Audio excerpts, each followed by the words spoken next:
Smith. Are you sure this is legal? I don't know. It's fun though, isn't it? That is it. Razorbacks had to fight like crazy to win it tonight. Ben Howland's team came in and scratched and clawed, gave the Razorbacks one tough 40-minute ball game, but it is Arkansas who comes away with a 63-55 win for their 8th straight victory. Hey, this is Darren McFadden, and you're listening to The Morning Rush. Live from the Busch Light Studios. People who really want to have a good time won't come to a slaughterhouse. And we've got entirely too many troublemakers here. On your favorite Arkansas sports talk station. I don't like you because you're dangerous. That's right. I am dangerous. Streaming live from hitthatline.com. I hit the 7-iron like John Daly hits the 3. This is The Morning Rush with Ty Richardson. You just gotta keep living, man. And Tommy Kraft. We follow orders or people die. Are we clear? The Morning Rush starts right now. Yes, sir. You're a happy Chuck Barrett on the call for Arkansas, Mississippi State. 8 straight wins in a 63-55 victory over the Bulldogs. Eric Musselman, I think it's 8-1 now during the revenge games, and he gets another one on Saturday night. It was a lot of fun in Bud Walton Arena. A good chunk of you made it there. It was pretty cool to see how packed it was, even with the snow and ice that was on the way to Northwest Arkansas in Northwest Arkansas. But 8 straight wins heading into a matchup with the number 1 team in the country, the Auburn Tigers, tomorrow night. Speaking of Auburn, their football program, while their basketball program's on top, their football program finished worst in the SEC West, and it doesn't look like it's getting any better. After 5 straight losses and other stuff that seems to be happening, Brian Harsin, his future, to say it's in doubt is probably the understatement of the year. I think it's only a matter of time before the Board of Trustees and the athletics department make an announcement of his departure from the program. Is it going to be with cause? Is it going to be without cause? We'll have to wait and see on that. And with it being the number 1 team in the country coming into your house tomorrow night, what is your policy on camping out, going to games? And I know it's different for most of you that have tickets, but when you were younger and you were a student or you were just of an age that you didn't really care, you're just like, I want to go to this game, I've got to get there early. How do you go about camping out, line cutting, all that stuff? It's going to be a fun one tomorrow night, and it's going to be a fun show today on a Hot Take Monday. Tom. Yeah, Hot Take Monday always brought to you by Wheels RV, 5 miles west of exit 72 off of I-49 in Springdale, home of the lifetime warranty. Every new unit at Wheels comes with that peace of mind and the guarantee with that lifetime warranty. Stop and see Lee J, Chris, the entire crew. Wheels RV, again, 5 miles west of exit 72 off of I-49 in Springdale. Seek, explore, and discover with Wheels RV. So, got the job done Saturday night. The table is set for tomorrow night. It seems like our focus on basketball is a little bit split, probably more 70-30, 70 towards Auburn tomorrow. But as far as, the way fans look at it, you could see, I watched Eric Musselman's TV show last night, Courtside with Eric Musselman, and he wrote on the marker board in there about welcoming in number 1 Auburn, after the game, and so they're getting focused and fired up. I wonder how long some of his staff has been working on this game plan. I was watching Auburn play Georgia on Saturday, and I thought, well, this is going to turn out to be a disaster. Georgia's going, the worst team's getting ready to beat the best team. And they're going to come in here, hyper-focused, full of anger, full of rage, and fortunately, they got the benefit, or Auburn did, Georgia did not, the benefit of an O-call in the paint, and then a made bucket at the end, and they survive at Georgia. So the stage is set for a huge game for Arkansas and a huge opportunity that feels like you're playing with house money a little bit, Ty. I wonder if this is the first time all season that Chris Likes will be matched up against someone that is about his same size, because I think Wendell Green, if they're not an inch or two apart, they're about the exact same size, and he's the one that ended up getting that game-winning bucket. Was that a charge? I know Tom Crean was irate in that specific situation. Sure, like he caroomed into that one guy. Caroomed? Yeah. Yeah, well, I thought he went to him and threw him, but I thought there should have been, if nothing else, let's not even argue whether or not it was a block or a charge. Let's just talk about should there have been something. It was something. And I think you could have went with an offensive foul there and absolutely justified that whistle. And I think Georgia fans would have loved to see that. But Auburn gets it on. At the end of the ball again. Here's the deal, though.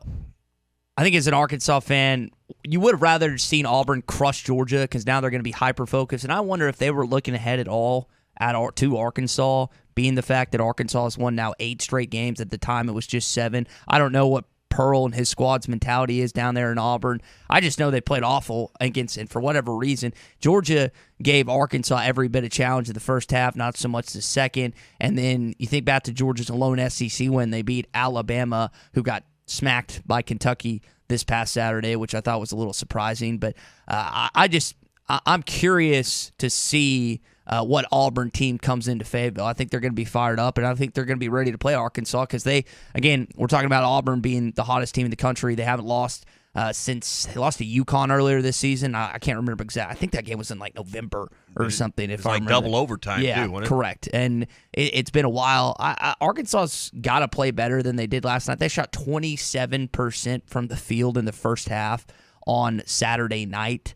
You got to be able to shoot more like you did against Georgia than you did against the Mississippi State Bulldogs. You score 25 in the first half, it will not be tied this time. You'll be down 20, and the ball game will be over. The atmosphere will be gone. So first thing that's got to happen is Arkansas's offensively. I just don't know that even with your best defensive effort, you're going to keep a team like Auburn, who's used to forcing the possessions up and used to having games played in the 70s, 80s, 90s. I don't know. I'll look up and see what their average points per game is, but it's going to be a lot larger than what Arkansas has been. Who can dictate the tempo in this game? Who can dictate the pace in this game? That first half was just unwatchable Saturday night. I mean, it was just not very good as far. And I'm not, you can say, well, it was great defensive basketball. Well, was it really? I mean, Arkansas shot 26%, State shot 34%. There was some defense being played, but it just was not the best basketball. In the second half, a little bit better. Arkansas scored 38 points in the second half to get the victory. But Arkansas will have to probably have a game similar to what they had at Georgia, somewhere in between, closer to the Georgia game. They scored 53 in that half to get the first 20 minutes complete. They may not need 53 this time, but they're going to need a lot more than 25, and that's going to be interesting to see who can control the tempo. It's almost like a run-and-shoot football team that wants to throw it around versus a, pound and ground and stay on, try to get 3 yards in a cloud of dust type of football game. Mm-hmm. Two opposing offensive strategies. Who's going to win out? That's kind of what I see coming up tomorrow night. It's the unstoppable force, Auburn versus the immovable object, which has been Arkansas's defense as of late. Which one will win tomorrow night? We'll have to wait and see. Now, you sit here on a Hot Take Monday, 18-5 overall record, 7-3 in conference. Considering where you were 0-3 in conference. You lost 5 of 6, and then you've reeled off 8 straight victories and 7 straight conference wins, which is pretty special to see where this basketball team is right now and how far they've come. And there's a variety of reasons for that we're going to get into this morning. Jalen Williams comes up 1 rebound short. Someone's just got to let him get that rebound so he can keep getting these double-doubles. It's like the third time this has happened where he's been a rebound or 2 short. He had, so in these 8-game winning streak, I think 6 of the 8 games he's had a double-double, and the other 2 games he's been 1 rebound short in the South Carolina game and then this game tonight. But you get another quad 2 win, a quad 1 opportunity tomorrow night when Bruce Pearl and Auburn come to town. Again, anytime the number 1 team in the country is coming to town, it's going to be special. And by the way, the students got this going, and now it's official because the Razorback basketball put this out. It is a whiteout tomorrow night. I don't know how many of you have a ton of white stuff, but if you have something white and you're going to be in attendance in Bud Walton Arena. It's after Labor Day. I know. I thought that was really don't think I can wear white after Labor Day, but we'll see. I hope it works out and that it does have that imposing effect, but normally it doesn't unless, like, the school's giving you a T-shirt as you come through the door or something like that. So hopefully at least the lower level can get on board and then get the word out on this. Hey, it's Mexicali Monday at Joe's Grill and Cantina. Their Mexicali is a grilled chicken breast, and then you get it topped with that spinach poblano cream sauce. It is really good. And a queso fresco cheese that they put on top of that grilled chicken breast. It is awesome. Plus 2 cheese enchiladas to go with it, and you're going to like that. Plus, they got ultimate margaritas for just $5, swirls for $2 today to start the week with their daily special. Tomorrow, Taco Tuesday, plus you can get half-price apps and taps during the game at Joe's. So get your week started with Mexicali Monday today, Taco Tuesday tomorrow, and watch the game there tomorrow night. Joe's Grill and Cantina in Fort Smith. Let's talk about this Auburn situation with Brian Harsin. Stay with us. It's The Morning Rush.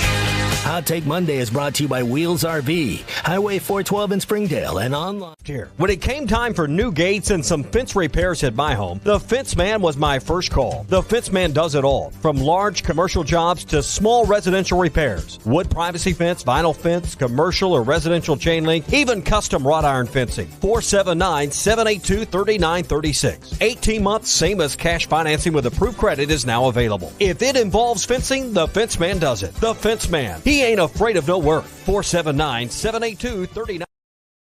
Now that's a dandy white perch. Big old slab. C'est bon, sacalé. One beautiful crappie. It's a paper mouse. Some serious crappie. Nice speck. We got crappies. They might go by different names, but all prefer the same thing. Bobby Garland, America's favorite white perch, slab, sockeye, papermouth, crappie, speck, crappie baits. I call it dinner. The phrase in dire straits originated in the 1400s from sailors having to carefully navigate their vessels through narrow passages to avoid a shipwreck. So Far Away from Dire Straits is a song lamenting the struggle of a long-distance relationship over the phone. Mark Knopfler said, "It's a joke. It can't really be done over a long period of time because you both get exhausted with it. Sin has put us in dire straits with God, and that's why he feels so far away." Jesus said the passage to God is a narrow way, and he promised when he went so far away, the Holy Spirit would be here to stay. This isn't some hunch or intuition, but a conviction navigating you to God's holy word. When you have a real relationship with God, you have the person of the Spirit living inside you, guiding your walk of life every step of the way. Don't trust your feelings. Look up John chapter 16 and see if it sends you reeling. I'm Pastor Heath from Woodland. Read about it. BetOnline has you covered for all the holiday season. More props, odds, and lines than ever before. BetOnline remains your number one spot for all sports action. Head to our new updated desktop or law enforcement or healthcare workers and assist in your insurance claims. Ramos Roofing, standing behind their work so you can stand under it. Call 479-420-9903. That's 420-9903. Ramos Roofing, working with you to build a better home. Honey, I found a great new house for us to buy. Look at the photos. Yeah? Who's gonna clean that big house? We'll hire a housekeeper. And who's gonna mow all that grass? I will, on the weekends. And who will get the kids to school? We'll start a neighborhood carpool. You thought of everything, didn't you? Yep. Except, who's gonna sell this house we're living in now?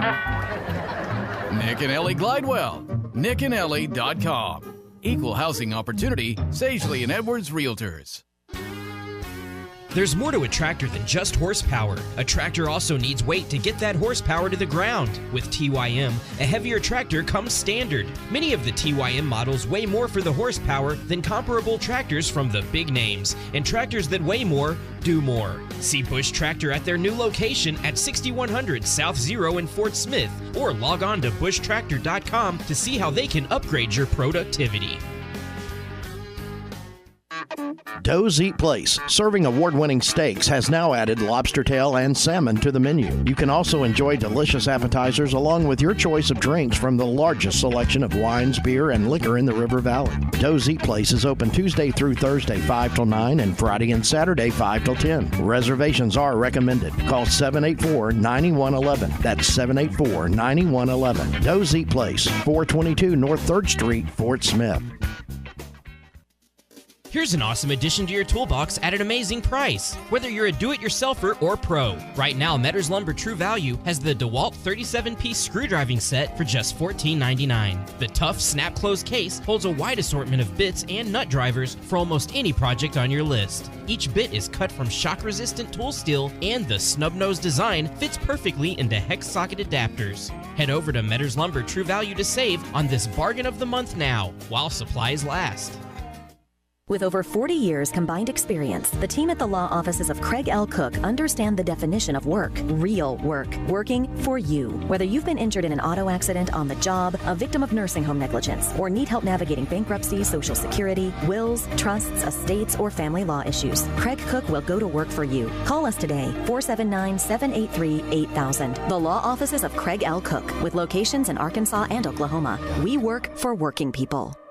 Harry Robinson Buick GMC is the River Valley's truck superstore. No one has a bigger selection of new and pre-owned trucks. If you need a regular cab work truck, Harry has them, and the biggest selection you'll find anywhere. Over 60 full-size pre-owned trucks are in stock now, and over 250 pre-owned vehicles are on the lot. And for the first time in 90 days, new 2021 trucks are on the ground. When the other dealers don't have it, Harry does. The area's truck superstore, Harry Robinson Buick GMC, exit 11 off of I-540 in Fort Smith. Your home for every Razorback football, basketball, and baseball game. ESPN 95.3.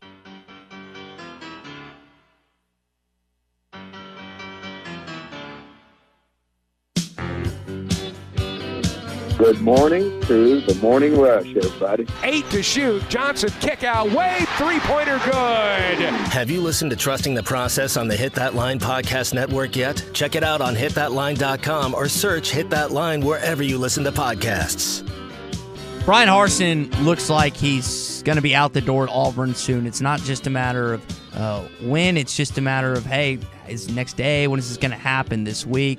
It's what it looks like. I want to talk about just the impact that his leaving could have on Arkansas and the rest of the SEC West coming up. Hey, our friends at Riley Farm Dental are there to, if you got a toothache or you're just looking, maybe you're just looking for a new dentist because yours is retired or you're not happy with where you're at. Riley Farm Dental is there to take care of you and your entire family, whether it's, kids that are going to the dentist for maybe the first or second time in their life and you want them to be comfortable and not have anxiety about it, or maybe you need braces, cosmetics, implants, all kinds of dental procedures. They do it all at Riley Farm Dental. One of the reasons they've been voted best of the best, top 3 every year since 2017. So if you're looking for a new dental home, if you will, Riley Farm Dental is there for you.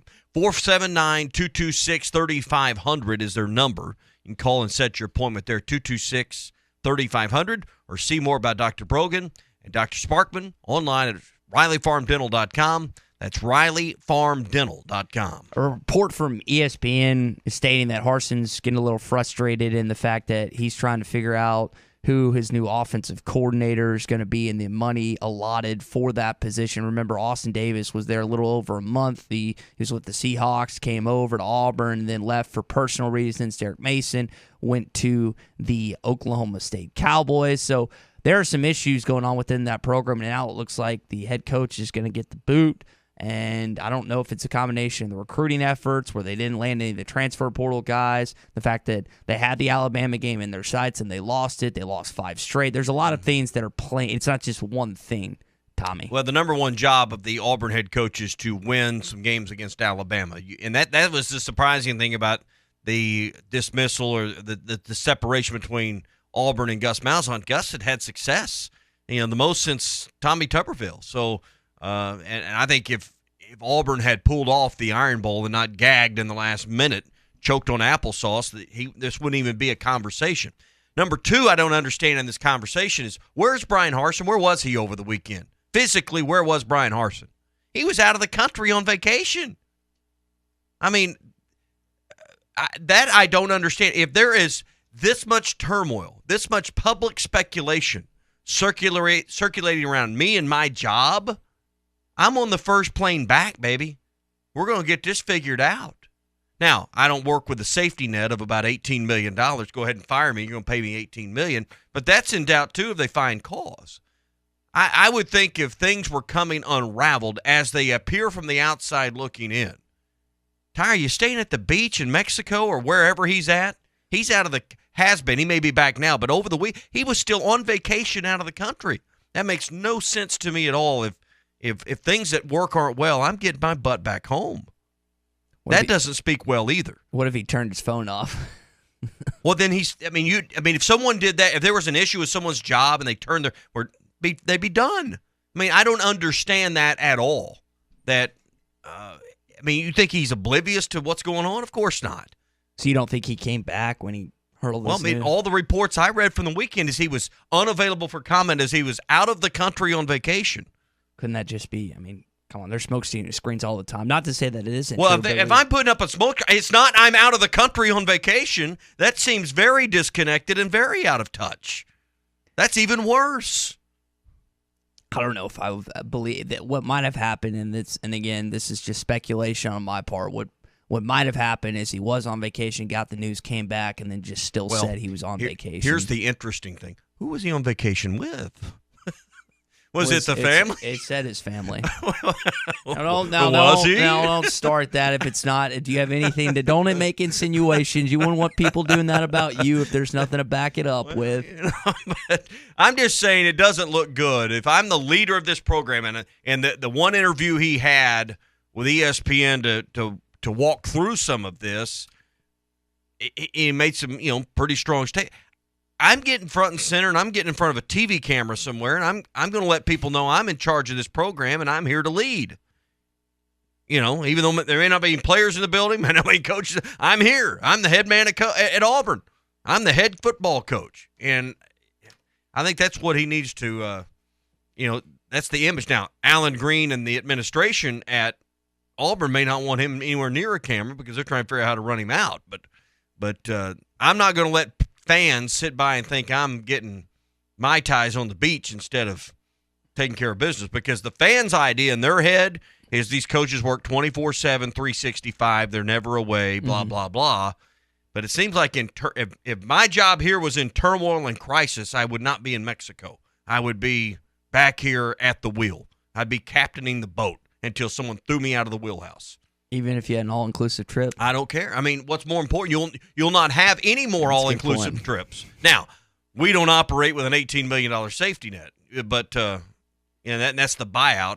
So do you think that played into that? What's that? If this was, and again, these are reports. This is not fact. I'm of the belief that this stuff started happening. He came back, and that was just, again, a smoke screen to say that there's a way that coaches What makes go you about, believe that? I mean, because none of the reports read that.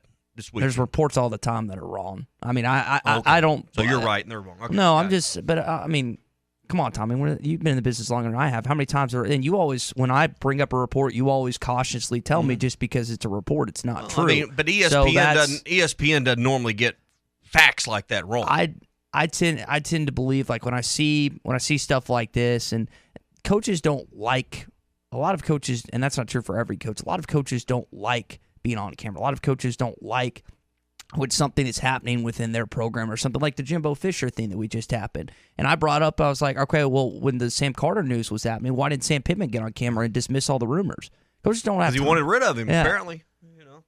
Is that what you think? But that's what I'm saying. Like, I bring that up because apparently there was a fight to keep him. He went to Ole Miss, and they had him replaced in about 36 hours. Tommy, they can't address everything that comes about them or that program. But this is a situation. It's more. It seems the severity of this is a lot more severe.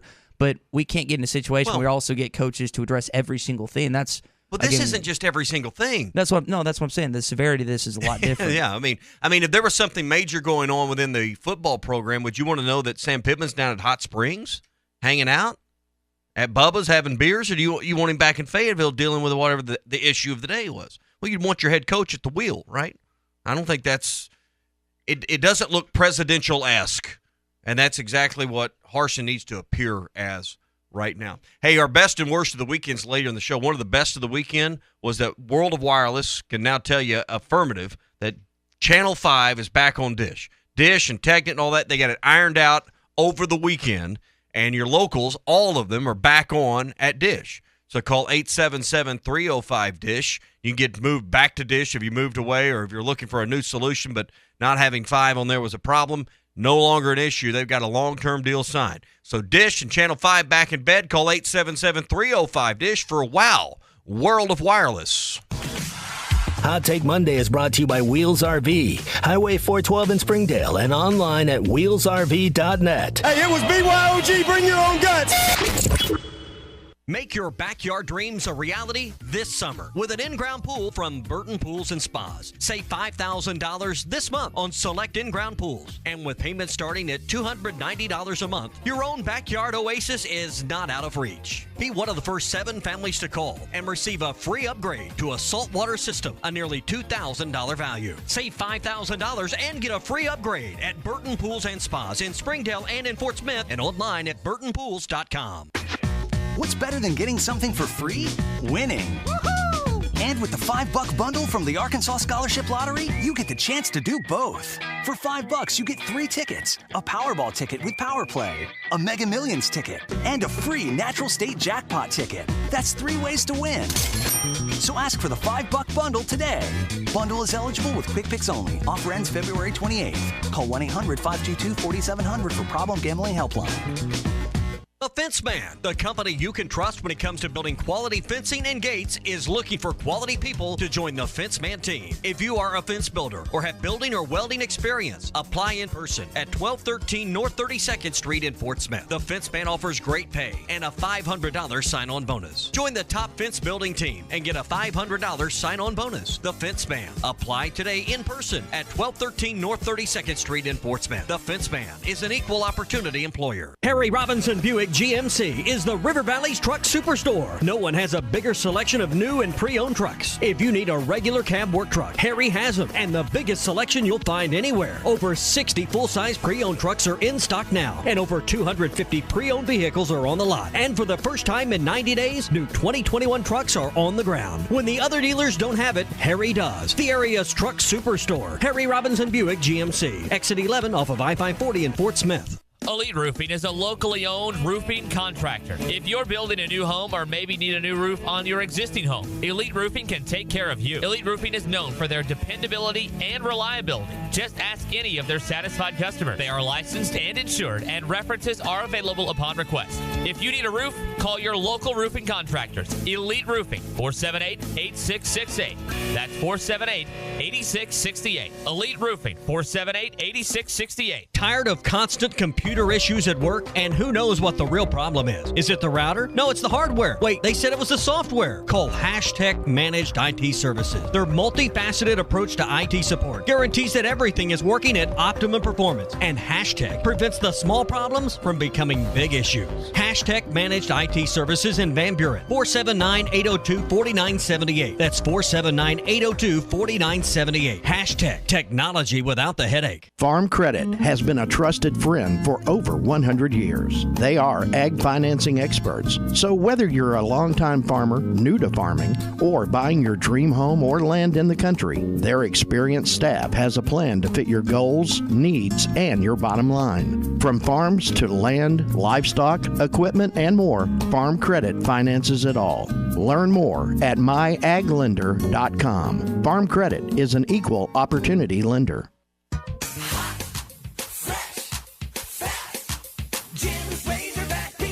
Do you remember the joy you felt as a kid about pizza night? Remember how good it smelled? You could taste it even before you opened the box. And then that first bite. It was so good. Be the supper time savior. Order Jim's Razorback Pizza now. 434-3456. The best pizza in Fort Smith, or it's free. Jim's Razorback Pizza. Building a home can be stressful. This is true whether you're the homeowner or the contractor. Many times these issues result in a lawsuit. If you are a homeowner or a contractor and find yourself needing legal help, call the attorneys at Kevin Hickey Law Partner. With experience representing homeowners as well as non-payment or other issues that could arise during construction. Contact Brad Hull or Kevin Hickey at 479-434-2414 in the River Valley or 479-802-6560 in Northwest Arkansas. Or check them out at the web at artriallawyers.com. Chapel Ridge Health and Rehab in Fort Smith is hiring dietary aides, CNAs, and LPNs all shifts. Chapel Ridge Health and Rehab is a newly remodeled 5-star rehab and long-term facility. Full-time positions qualify for benefits such as medical, dental, 401k, and vacation. Chapel Ridge Health and Rehab wants you to become a Chapel Champ team member today. Please apply at Chapel Ridge Health and Rehab, 4623 Rogers Avenue, or fax resume to 478-1014. That's 478-1014. Michelob Ultra Organic Seltzer opens like every other seltzer, pours like every other seltzer, but it's not like every other seltzer. USDA certified organic, no added sugar, and low cal. So you've never seen another seltzer quite like it. And with new refreshing flavors like black cherry and watermelon strawberry, you've never tasted one like it either. Michelob Ultra Organic Seltzer, as real as it tastes. Enjoy responsibly, not a low-calorie food. Anheuser-Busch Michelob Ultra Organic Seltzer, IRC Beer, St. Louis, Missouri. Your home for every Razorback football, basketball, and baseball game. ESPN 95.3.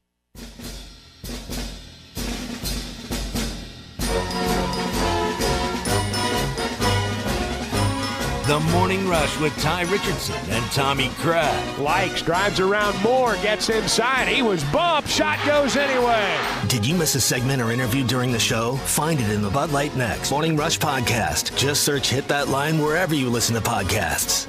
Chris Likes hit one of the craziest shots on Saturday night, shot you just heard that Chuck Barrett called, and he also hit that three at the end of the game we're going to discuss coming up. I know if you watch the reaction on the sidelines from certain players, certain coaches, definitely didn't want him to shoot it, but sometime it is your night, and that's what ended up happening on Saturday. Hot Take Monday is brought to you by Wheels RV, 5 miles west of exit 72 off of I-49 in Springdale. The best brands, the best prices, and a lifetime warranty on every new unit they sell. If you've been elsewhere and they don't have the selection you are looking for, or the particular slide outs or length or number of folks that can sleep or the kitchen or whatever it is you particularly want, hey, stop in at Wheels. They've got the selection right now that you are looking for. Again, Wheels RV is 5 miles west of exit 72 off of I-49 in Springdale. Seek, explore, discover with Wheels RV. 8 games left, and again, this is the gauntlet of your conference schedule. Talking with Blake Lovell this past Friday, he was telling us that Arkansas had the easiest conference schedule of any of the SEC's team members, and the back half is much more difficult, if not the hardest, of any team in this league. And it starts tomorrow night against Auburn, the number 1 team in the country, coming into Bud Walton Arena. But you've at least done some work in these last 8 games. 8 straight wins after starting out conference 0-3, and now you're 7-3 in conference play with 8 games remaining. And there's, I think, a pretty good chance that you end up above 500. I want to see what this team does against Auburn tomorrow night before I make an assumption about what this team could be heading into the SEC tournament into Tampa. But there are a lot of positives associated with their basketball program right now, which you couldn't say over a month ago. Now, I know that Saturday's Auburn-Georgia game doesn't lay this out, but we do know that Arkansas could play well and still lose by 15 or 20. I mean, that Auburn is that good. If they come in and they control the tempo, they could run you out of the gym, and you really didn't play all that bad. They are capable of that. But you are going to find out over this last 8-game stretch what you're made of. And this is going to determine, if you make the tournament, which I think is highly likely, but what seed you're going to have in the tournament, whether it's going to be, I think, projected about an 8 seed now. No, he's got you an 8, yeah. But you've got the opportunity, because of the quality of these teams, to maybe be closer to where you were last year. I don't know if you can get all the way to a high 3, but you may be 4 or 5, something like that, because you've got the quality of the teams on your schedule. Saturday's game was a quad 2 win. I mean, obviously tomorrow night's a quad 1 opportunity. There's going to be several more quad 1 opportunities down the stretch. So this is where you find out if you're really worthy of what you think you can be in March, and that's a top 5 seed. You're going to have to win some of these games. I don't think it starts necessarily tomorrow night with the games you got to win. I mean, you don't want to get run out of the gym, but, you have a confidence shatterer. But, you got to split with Tennessee. You need to beat LSU at home in that final game. You need to go on the road and win at a place like Alabama. I think one more high-quality road win will help you a lot. So the good thing is that you're playing your best basketball at a time where your schedule gets to be the steepest and most difficult. Yeah, and you want to continue that trajectory of where you're going and keep it going. Will you be able to win 8 more straight games? Is that attainable? Probably not, but I think there's a good chance that you could still end above 500 with this remaining schedule, because I think you can get flow. You, for whatever reason, you've struggled down there in Gainesville in both basketball and football. I think you can beat them this year. I think there's an opportunity to get Tennessee on the road. I don't know what's going to happen tomorrow night. I don't know what's going to happen this Saturday when you take on Alabama. And by the way, Alabama building a new basketball arena. It's going to have over 10,000 people, big on-campus arena coming down there. Coleman Coliseum, I think, 54 years old, and that's going to at that time when that arena is going to be coming to an end. But there's a lot of things, again, a lot of positives you can point to. Jalen Williams hits a big shot. Devo Davis hits a big shot. Chris Lights hits a big shot. Not a smart shot, but hits a big shot. And we got a text in. This is from Ryan in Conway saying the shot was incredibly selfish and stupid. Luckily, he made it. Could have run down the clock to 9 seconds. Remaining, considering MSU was apparently going to play it out. If you remember, over 30 seconds left, I want to say it was like 34 seconds on the clock, and Chris takes that shot. He drilled it, and you watch Clay Mosier, you watch Eric Musselman, J.D. Note, Jalen Williams, everyone's just like, what are you doing? And then he drilled it. It's like, no, yes. Like, I mean, even if he makes it, you don't want him to take that shot. It's a terribly poor basketball decision that worked out. You know, we've all made bad decisions in life that work out. That was one of them in a basketball sense, because you've got 19 seconds left on the shot clock. You run that baby down. You forced him the foul. You're up 4. What was it, 54-50, I believe? Yeah, you're up 4. You're up 4. What are you doing? There is no scenario where you shoot that ball that early in the shot clock. None. And kicks his leg, does a kind of a scissor kick, trying to draw contact.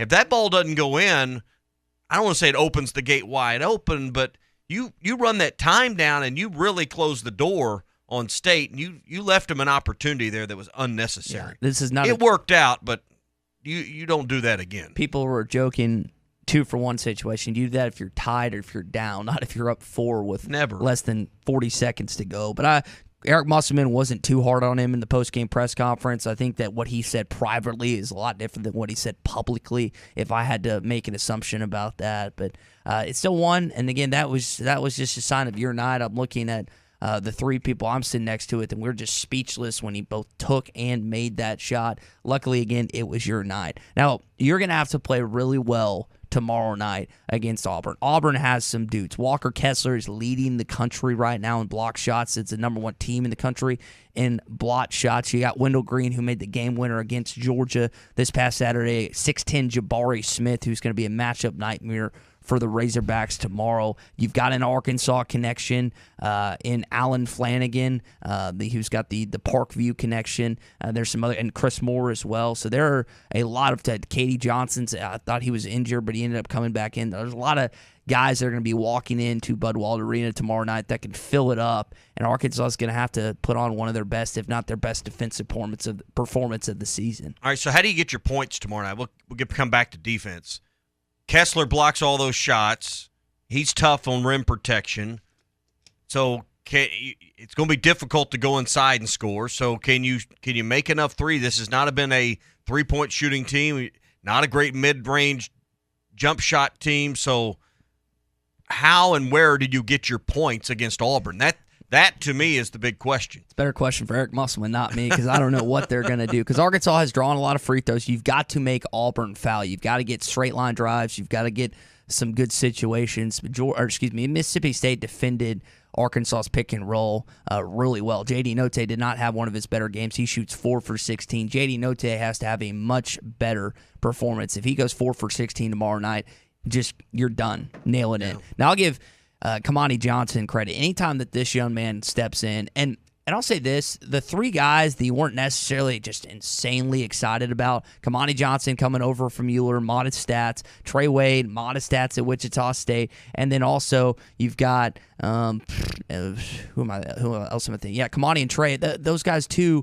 You weren't just like, man, they're just blowing the doors off with what they do, but they've come in and given you a physicality and mentality that you've needed. Kamani had 7 points in 6 boards in just 13 minutes. This is a guy that comes in as just your lunch pail guy. He goes to work. He's your dirty guy, and he does it every single game. That's what you need, is for Arkansas to out-rebound Auburn, which is going to be difficult, and they're just going to have to shoot it better. They're going to have more performance like they had against Georgia earlier this past week than they did against Mississippi State, where they shot 27% in the first half. Yeah, that's what makes you scratch your head and just frustrates you.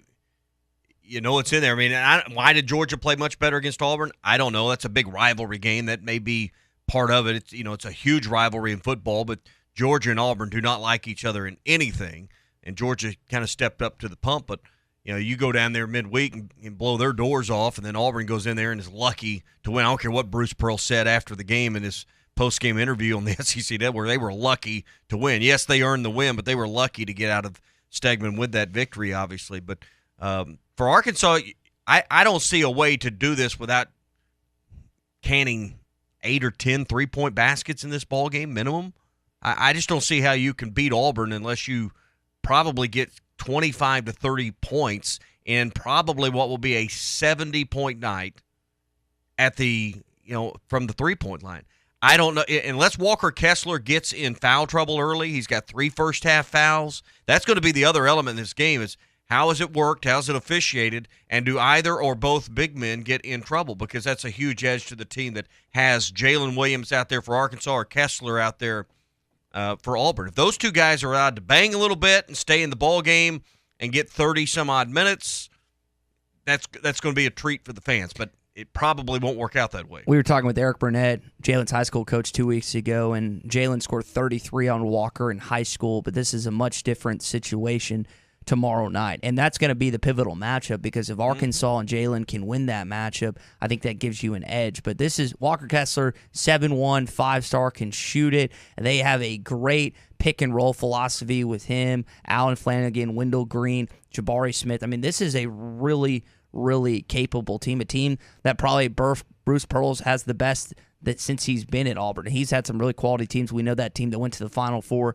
I think back in 2018, that narrowly lost to Virginia and Kyle Guy. But I'm really excited about this game tomorrow night. You're going to see students, even though it's very cold, they're going to be camping out. It's a whiteout tomorrow night that was initially declared by the students in the Razorback basketball. And, by the way, and we'll talk about this a little later coming on, definitely poached our idea about the Eric Musselman letter thing because I told you that was going to happen. It wasn't like an original that we came up with. It's been done before. I guarantee you this is going to happen on Tuesday night since it's a 6 o'clock start. And I've already had several of Morning Rush listeners that have reached out to me that have already asked their – and the cool thing is with so many bosses and managers and stuff being Razorback fans in this state – a lot of them are a little lenient, like, hey, I got to get to Fayetteville. I got to get from here and that. Can I leave a little early? Hunter Yurchek has already declared that everyone in the athletics department can get off early in order to watch this game. So I wonder how many bosses and general managers and just members. You can leave at 4:55 to walk over from the Broyles Athletics Center to the that was arena. More of just a showing of course. But this is going to be a fun game tomorrow night. I don't remember the last time the number one team is Hogstats. Probably just look that up on Hogstats. The last time the number one team is coming to your house. And I bet the record against number one is not good. We get hyped up about these games and the opportunity, but historically, generally it's not worked out well. I think Kentucky's come in, UNLV. Those are just ones that kind of pop off on my head. There's probably been several others that I'm not thinking of. But if I had to guess, Tommy, I would say that Arkansas does not have a great record, like you're saying, against number ones. And the difference between number 1 and number 5 in basketball, to me, is a much narrower gap than what the difference between number 1 and 5 is in football. So would you agree with that, that 5 is closer to 1 in basketball than 5 is closer to 1 in football? So, but this arena, this building, I don't think it's going to shock Auburn. They're used to loud crowds. They have a raucous atmosphere. I mean, it didn't derail or put Kentucky on their side. That famous game where Quigley's got his fingers in his ear and Cal gets dumped and thrown out of the ball game. But this is also a big chance, I think, with this opportunity to find out how good a number one is Auburn. How dominant a number one in the country type team is there? Had some scares. Almost lost to Missouri. Almost lost to Georgia. Obviously lost to, came up close, but this is going to be the kind of atmosphere that really tests you. I would say they're not very dominant because of what you just said and because of what we witnessed Saturday. But you come in, you quiet the crowd, you win handily at a place like Arkansas. That's going to give people that know college basketball around the country outside of our fan base a little check mark in favor of Auburn. This is the kind of place that can get you. You roll those dice 18, 19 straight times, eventually a 7's going to come up. You're just hoping Fayetteville's where the 7's at. According to Hogstats, and I guess I'm just misreading it, I think the last team that you did play that was number one in your house was that UNLV game in 1991. So never in Bud Walton then. You played number one Kentucky in Lexington. You also played in the SEC tournament, and there's been some other number ones, North Carolina, Massachusetts, and others that you played, but they've been in either NCAA tournament or opposing venues. So never inside. Well, I mean, if the last was UNLV, it's never happened at Bud Walton then, because that game was obviously at Barnhill. So So I guess at home, has it been that long? Well, that would be. Or ever? Have you really never? Maybe I'm just. I need to. Well, I'm just saying, if the last time was indeed UNLV, then it's never happened in Bud Walton Arena. So surely that's not right. That they've never hosted a number one team inside of Bud Walton Arena. Well, I mean, but you think about SEC basketball. If it wasn't Kentucky, who else would it be? I mean, it's just rare that there's been other teams ranked number one in the country and past Arkansas, in the mid-'90s. There just hadn't really been a program. Florida, I mean, I would think Florida would be there because they won national championships.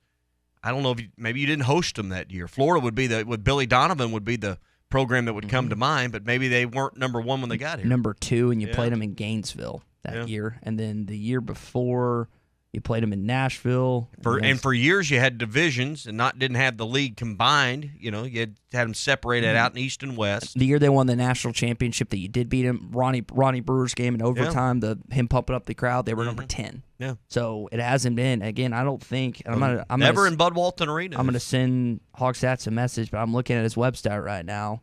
I'm not seeing a matchup because you played Kentucky when they were number one in the SEC tournament semifinal game. You played that awesome game against UCLA where they were number one, but that was in the national championship. I think that's correct. Yeah. You have never played the. Yeah, we're getting a few messages on the text machine that that's indeed the case. So, been talking about it for weeks. Ryan says on social media, but what a huge opportunity.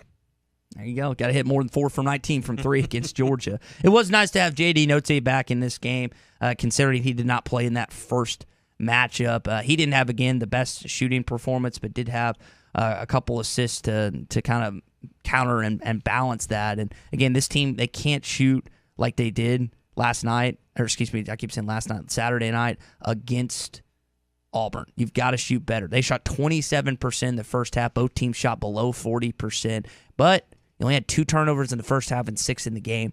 That you would like to go over to Tuesday night if you can. What do you do? Do you try to control the tempo and slow it down? What do you try to do if you're Eric Musselman to frustrate and get Auburn out of rhythm? You're tempted to try to run and gun with him and go up and down the floor, but I don't know that that's a good idea. I don't know. Arkansas plays fast. That's a lot of times, so I don't. But a lot of that it's transition points off steals and live ball turnovers. Can you force those against Auburn?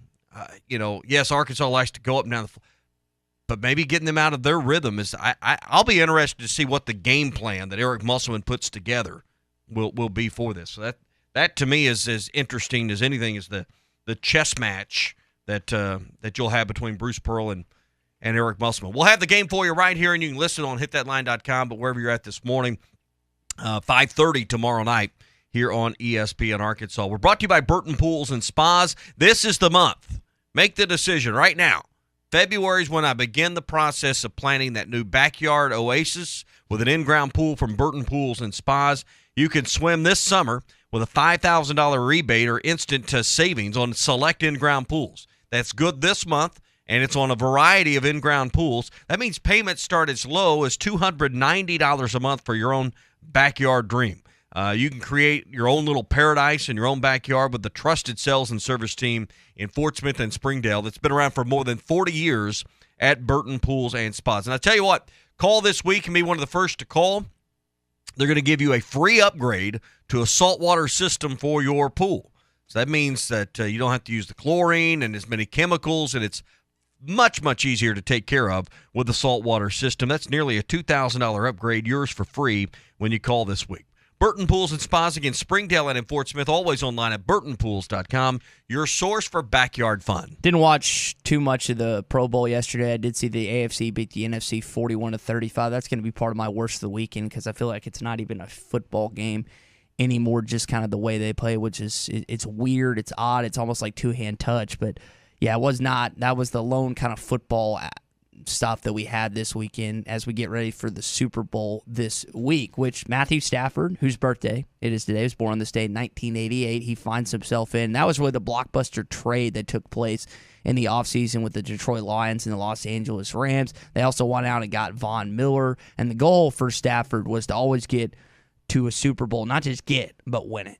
The second I was traded here and we, got Von Miller, we get Odell, we get these unbelievable players, we get Sony Michel, all these guys. The pressure for our team has been there all season from the outside, but from us, that stuff hasn't really bothered us, hasn't really crept into our, into our thought process at all. We just go out there and attack each day. Now, Radio Row also happens. No distractions at all in L.A. Yeah, not at all. But Radio Row happens this week, and really there's not a huge reason for Arkansas people to be down there. Media, I bet there'll be one or two with Brandon Allen being down there, but I expect a ton of media members from this state to make their way down for that. But it was. Did you see the fake NFL memo that it was like it's unfair that Los Angeles is getting to host both the AFC Championship game and the NFC Championship game and the Super Bowl. So in that case, we've decided, since we don't want a team to play at home at the Super Bowl, the Dallas Cowboys will now host the Super Bowl for eternity or something like that, which was pretty entertaining. But I think Arkansas fans, just because of the BA connection, and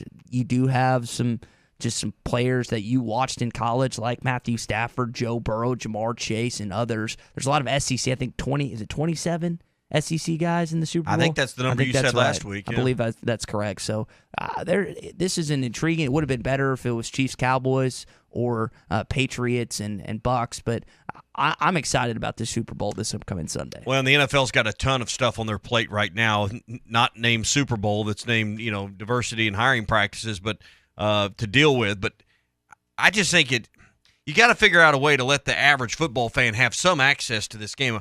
There's been a ton of stories about the price of the tickets this week, and being in L.A., it makes it even worse because there's so many people that, hey, a $25,000 or $30,000 ticket out there is not out of reach.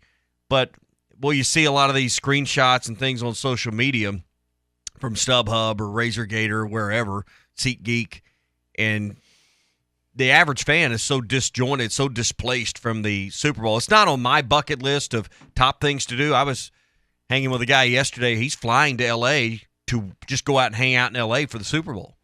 And him and his wife and some friends, that's what they're going. They're not going to the game because they can't afford a ticket, but they're going to be kind of in and around the atmosphere. I thought, okay, that's kind of neat. But, it's so out of reach and so out of touch for most people to even be a part of it. So this is why it's become almost an exclusive TV event and why it's one of the biggest TV audiences of the year. But that's one thing I think the NFL needs to figure out is how do you make it work where the average fan can have some access to this game.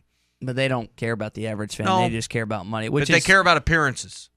And the appearance is this game is out of touch and out of reach for 99% of the world. Now, I know we talked before the show that you watched the Pebble Beach Pro-Am. Did you also watch any of the Olympics, or does that start? I have not. I mean, I'd like to catch some curling if I knew when it was on. I always think that would be a fun sport to learn how to play because I like shuffleboard. Yeah, it's that on ice, but and I don't know where you get the big heavy stones that they use, but I have not. And I don't know, maybe it's because college basketball's kind of taken over. Maybe it's because the Super Bowl's still here. I don't understand the placement of the Winter Olympics, right?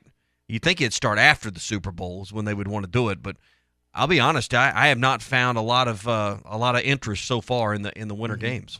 Got one last headline to get to. This is a wild story. So my dad went to Blue Valley High School in Kansas City. This was back when there was one Blue Valley. Now there's, I think, 4 or 5 or whatever it is. But some students last week were removed from the premises on Tuesday night at Blue Valley School District in Kansas City because a school administrator, this is according to Fox 4 News, school administrator told them that it was time to go and they needed to get out because they were chanting airball.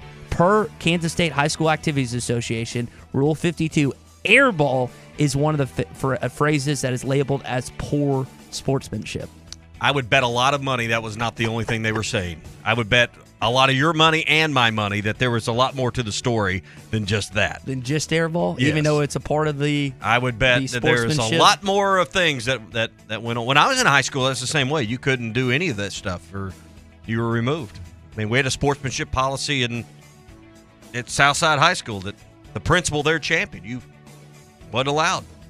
For chanting airball? I'm trying to think. Maybe I'm just misremembered. I feel like we did that in high school. Yeah. Maybe it's changed. Maybe that's just a Kansas thing. I don't know. But airball, you're kicking someone out for saying airball, if that's the only thing they said. I bet money that wasn't the only thing said. Standard Materials Group has immediate openings for ready-mix drivers in the Northwest Arkansas area. If you have a CDL license without an automatic restriction and want to be home every night, want to work with a company that offers great pay, benefits, and a great team environment with growth opportunities, apply today at jobs.crh.com. Again, that's jobs.crh.com. Standard Materials Group is an equal opportunity employer. Day 209 on the island. There is still no rescue in sight. I long for the simple comforts of home. The leather seats, the spacious interior, the 12.3-inch touchscreen display, and of course, the panoramic moonroof. If I could only gaze through it one more time. Jerry! What? Stop talking about your Highlander and help me with the raft! Frank seems more agitated than normal lately. Could it possibly be because he, too, misses my Toyota Highlander? No, Jerry! It's not because I miss your Highlander! And stop acting like I can't hear you! Yes, that must be it. Comparing his sad raft to my sleek-looking Highlander has finally broken him. Just stop. Experience the unforgettable 2022 Toyota Highlander for yourself. Visit your local dealer or go to Toyota.com. Toyota, let's go places. See packages and options at Toyota.com for feature availability. The temperatures may be cooling down, but at Wheels RV in Northwest Arkansas, the deals are still red hot. Whether you are enjoying one of over 50 state parks or tailgating with your favorite team, Wheels has the right RV to help you enjoy fall in the natural state. And at Wheels RV, every new unit comes with a lifetime warranty. So get out to Wheels and see why they were voted best RV dealership in Northwest Arkansas. Wheels RV, 5 miles west of exit 72 off I-49 in Springdale. Seek, explore, discover with Wheels RV. In stock now and available for sales on these dates at the Golf Nut. Tailor-made Stealth Carbon Face Driver February 4th. Cobra LTD X Woods Hybrids and Irons February 11th. And Callaway Rogue ST February the 18th. Check out the selection of golf bags from Sun Mountain, Ping, TaylorMade, Titleist, and Callaway. The Golf Nut also has a great selection of Scotty Cameron putters. Check Facebook for daily specials. The Golf Nut, 5121 Towson Avenue in Fort Smith. Your #1 golf shop since 1994. Jelco Outdoors is your Valentine gift store for that special Valentine on your list. For the guys, check out the great selection of pocket knives, fishing equipment, hunting supplies, work and casual clothing, work and western boots, and a great selection of handguns, rifles, and shotguns. Just arrived a new selection of Duke Cannon soaps, colognes, and personal care items. Give your Valentine a gift from Jelco Outdoors. And of course, a Jelco gift card always fits. Jelco Outdoors, 4600 South Zero in Fort Smith. For a dependable, fuel-efficient tractor from a company committed to the future, choose a Branson tractor. Each of our tractors is backed by a 6-year limited warranty with models available ranging in horsepower from 22 to 58. You are sure to find the tractor that is right for you. Make sure you call or stop in today at the new location for Bush Tractor at 6100 South Zero Street in Fort Smith. Again, that is 6100 South Zero Street in Fort Smith. Or you can check them out online at bushtractor.com. Locally owned Lumber One can handle all of your building needs. They've built their business on having great relationships with everybody from contractors and builders to the everyday build-it-yourself. Lumber One is a full-line door shop to handle all of your door, window, and trim needs. And along with lumber, roofing and drywall products, attic wall and floor insulation is available. Lumber One also does blueprint takeoff with access to design services with estimates available. So go where the pros go. Lumber One, located on Industrial Park Road in Van Buren. This is Bruce Stanton, Vice President and General Manager of Pradco Fishing in Fort Smith. Our #1 volume lure out of our 20 fishing brands is the Bobby Garland Baby Shad. We make them by the millions in our facility in Fort Smith, and the Baby Shad is without a doubt the #1 soft plastic crappie lure in the U.S. Fish it on a light jig head or underneath a float, and you'll find it's as productive as live bait. Available at Walmart, Bass Pro Shops, Academy, LureNet.com, and tackle stores all over the place. The Bobby Garland Baby Shad. Hi folks, matchmaker Larry Rath here with a sweetheart of a deal from Rath Auto Resources. I'm on a mission to help you find the nicer, newer car of your dreams. So if the thrill is gone with your old ride, come see the best selection of Rath Road Ready vehicles we've had in over 2 years. Each one hand-picked and reconditioned in our Meineke Car Care Center. Just find the one you love the best and let our friendly, non-commissioned solution specialists do the rest. With discounts up to $4,100 below retail and the highest trade-in values ever, you'll be head over heels for the deals too. Gonna make it work with the car you have? Let us give it the attention it deserves in our Meineke Car Care Center with a free winter-ready inspection, half-off brakes, and buy 3 get 1 free on all tires. But hurry, this deal will be over quicker than your first crush. Start driving better today in a nicer, newer car you love from Arkansas's favorite used car dealer, Rath Auto Resources and the Meineke Car Care Center, 4515 Towson Avenue, Fort Smith, or online, rathauto.com. ESPN Arkansas weather. For today, nice and quiet as we start our new week. Lots of sunshine today. Our high this afternoon, mid to upper 40s. Clear skies tonight. Overnight lows in the mid to upper 20s. For Tuesday, lots of sunshine. Our high in the upper 50s. Sunny, upper 50s to low 60s Wednesday. I'm Sally Russell with your forecast on ESPN Arkansas. Listen to Halftime with Phil Elson, Matty T, and Drew Barrett. Weekdays from 11 to 1. You're listening to The Morning Rush, live from the Busch Light Studios on ESPN 95.3, KERX Paris Fort Smith. This hour of The Morning Rush is brought to you by The Fenceman. For custom-built fences, gates, and controlled access systems, call The Fenceman at 479-782-3936. The Fenceman, he ain't afraid of no work. That is it. Razorbacks had to fight like crazy to win it tonight. Ben Howland's team came in and scratched and clawed, gave the Razorbacks one tough 40-minute ball game, but it is Arkansas who comes away with a 63-55 win for their 8th straight victory. Hey, this is Darren McFadden, and you're listening to The Morning Rush. Live from the Busch Light Studios. People who really want to have a good time won't come to a slaughterhouse. And we've got entirely too many troublemakers here. On your favorite Arkansas sports talk station. I don't like you because you're dangerous. That's right. I am dangerous. Streaming live from hitthatline.com. I hit the 7-iron like John Daly hits the 3. This is The Morning Rush with Ty Richardson. You just gotta keep living, man. And Tommy Kraft. We follow orders or people die. Are we clear? The Morning Rush starts right now. Yes, sir. So the Eric Musselman revenge train made another pit stop in Bud Walton Arena this past Saturday night with an 8-point victory over Mississippi State after falling early in this season. I want to tell you why they won. I want to talk more about this Auburn game tomorrow night. A lot to get to in hour number 2. Tom Murphy's going to join us. Also want to speak to what's going down at the Plains of Auburn, Alabama, and Brian Harsin with what could happen with that football program. Hey, spring is not that far away. I know we just got through digging our way out of snow, but think about all the summer fun you can have in a new RV from Wheels RV. They really, more than just sell RVs, sell experiences, sell family time at Wheels, and you can enjoy whether it's at the White River we talk about a lot, or maybe Petit Jean Mountain or Mount Nebo or any of the 50 great state parks across Arkansas. I drove past on Highway 10, Mount Magazine this weekend, another great spot to camp and enjoy. Hey, do it in style this year with a new RV from Wheels RV. They are 5 miles west of exit 72 off of I-49 in Springdale, home of the lifetime warranty on every new unit they sell. Wheels RV, again, 5 miles west of exit 72 off I-49 in Springdale. Seek, explore, discover with Wheels RV. So Eric Musselman and his team never trailed after the first 4 minutes of the ballgame. Thought that was a pretty good tidbit. I think Tom Murphy, the Arkansas Democrat Gazette, Whole Hog Sports, had that. And I just never felt like late in the second half that they were going to lose. Maybe that's just me being overconfident in this team and how they're playing right now. I'm definitely going to feel a little different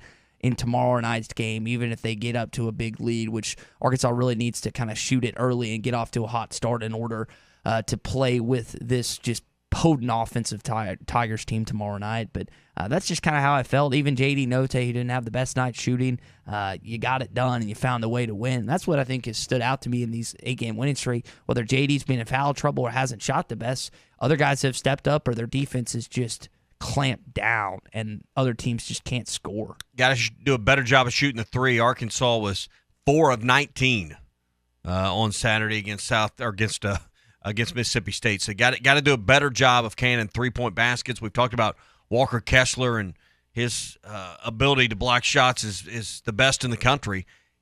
I think you got to make double that, maybe close to 10 3-point baskets in this game to maybe be in it at the end against Auburn. So 4-19 won't get it done, and we'll see. I'm very interested to see what the game plan is going to be.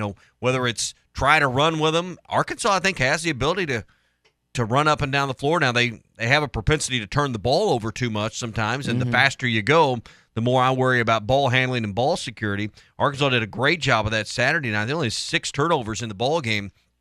That's the kind of number you also need to really look strong at against Auburn. You cannot give them free possessions and live ball turnovers that give them dunks. That's where Arkansas has feasted the last few ball games, is particularly Chris Likes at Georgia. And the other night they got good live ball turnovers and unabated to the basket. So that's exactly what you're going to need to see against Auburn in order to have Arkansas in this game at the end. Yeah, and for Mississippi State, you held their best player to 7 of 18, Iverson Molinar. I know that they switched and put Audice Toney. Muss was talking about that. Audice switched on him in the second half. Didn't make a 3 in that basketball game, which was a big deal. The thing about Auburn tomorrow night is they have so many guys that can beat you. They've got Allen Flanagan. They've got Wendell Green. They've got Walker Kessler. They've got Jabari Smith, who's their best player at 6'10". And Arkansas really doesn't have a matchup because if Jalen's in the basketball game, he's not going to be guarding Jabari Smith. He's going to be guarding Walker Kessler. And if Arkansas gets beat to the rim, you're going to see a bunch of lobs tomorrow night. Jalen hopefully will be able to take some charges. But the key, as you just brought up with a 3-point shooting, go for 4 for 19.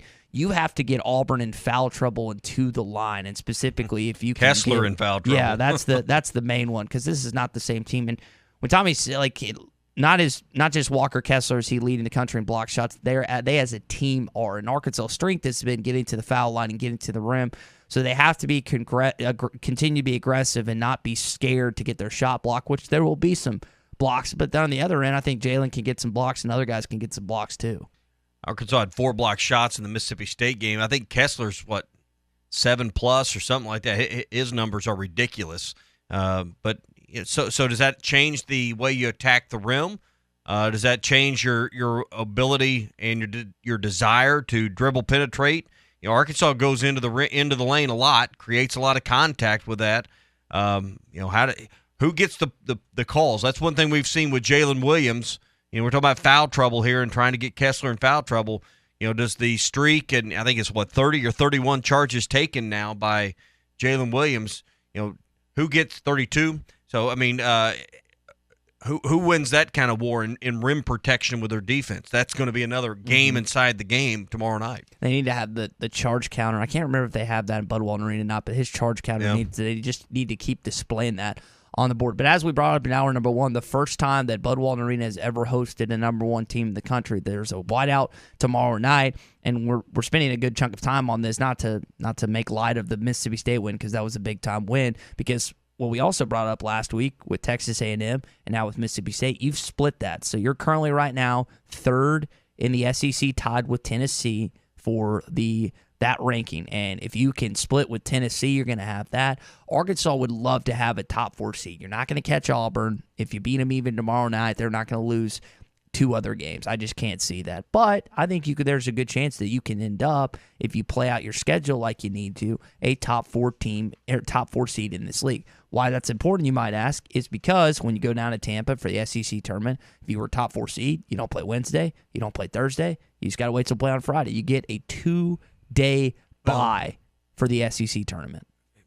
Maybe it affects even when you go. I'm not sure when the league requires you to be there, but if you have one of those buys, you probably get to stay in Fayetteville an extra day or 2. So that will also be part of it. And there may be some requirements that they've got to show up by Tuesday anyway. I'm not certain on that, but it might allow you to not be in a hotel a few days longer. We saw last year with the NCAA and having to live in the bubble. Staying in a hotel a few extra days isn't always as glamorous as it sounds, even in a place like Tampa. So that would be the other thing. You could practice in your own practice facility. You could sleep in your own bed maybe at least one more night by getting in one of those top 4 situations. Yeah, and again, this game tomorrow night is going to be pretty special for a variety of reasons. It's going to be cold, I would assume. Is there still ice up in northwest Arkansas? There's a little bit. You were here. there. I wasn't. I mean, it's warming right up, now. though. I mean, we had a pretty good thaw out Saturday and Sunday. So tomorrow is a high of 59 in Fayetteville and a low of 30. So I think there'll be, I mean, it's not great weather by any means, but it's decent weather. So hopefully that won't deter people from coming. How many people are we going to see tomorrow night? I mean, they're going to be pushing this. It's the number 1 team in the country, again, that's never happened. How many people are we going to see inside of Bud Walton Arena tomorrow 17,000. You think it's just 17? Yeah, I mean, I'm just telling you, Tuesday night, what else happens on Tuesday nights? High school basketball. High school basketball is being played and I don't care how great the Hogs are, you're not choosing the Hogs over your own kid. Tommy Jr. I mean, just that, and there will be gyms all across northwest Arkansas in this state filled with people watching their kids cheer, play in the band, play basketball, whatever it is. So Tuesday night games create that problem. That's why I wish this game was on Wednesday. You'd have less of a conflict from that standpoint because Hogs are going to come ahead of your kids.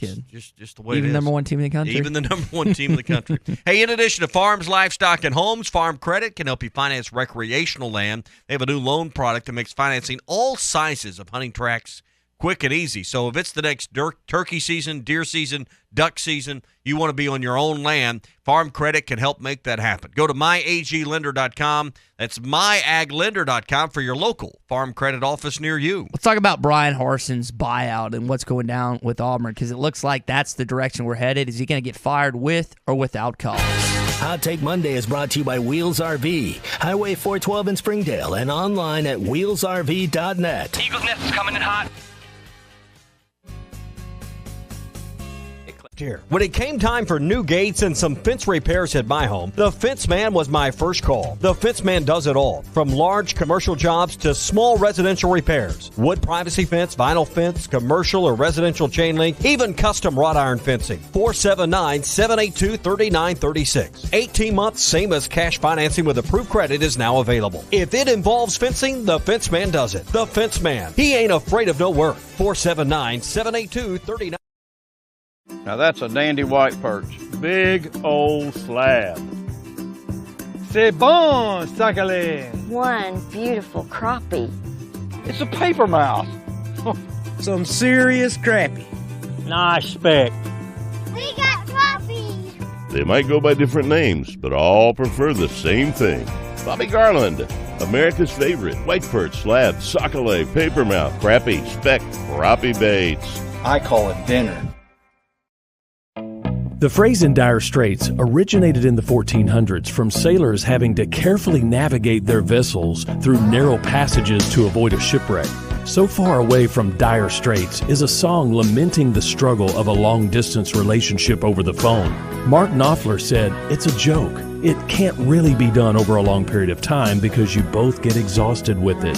Sin has put us in dire straits with God, and that's why he feels so far away." Jesus said the passage to God is a narrow way, and he promised when he went so far away, the Holy Spirit would be here to stay. This isn't some hunch or intuition, but a conviction navigating you to God's holy word.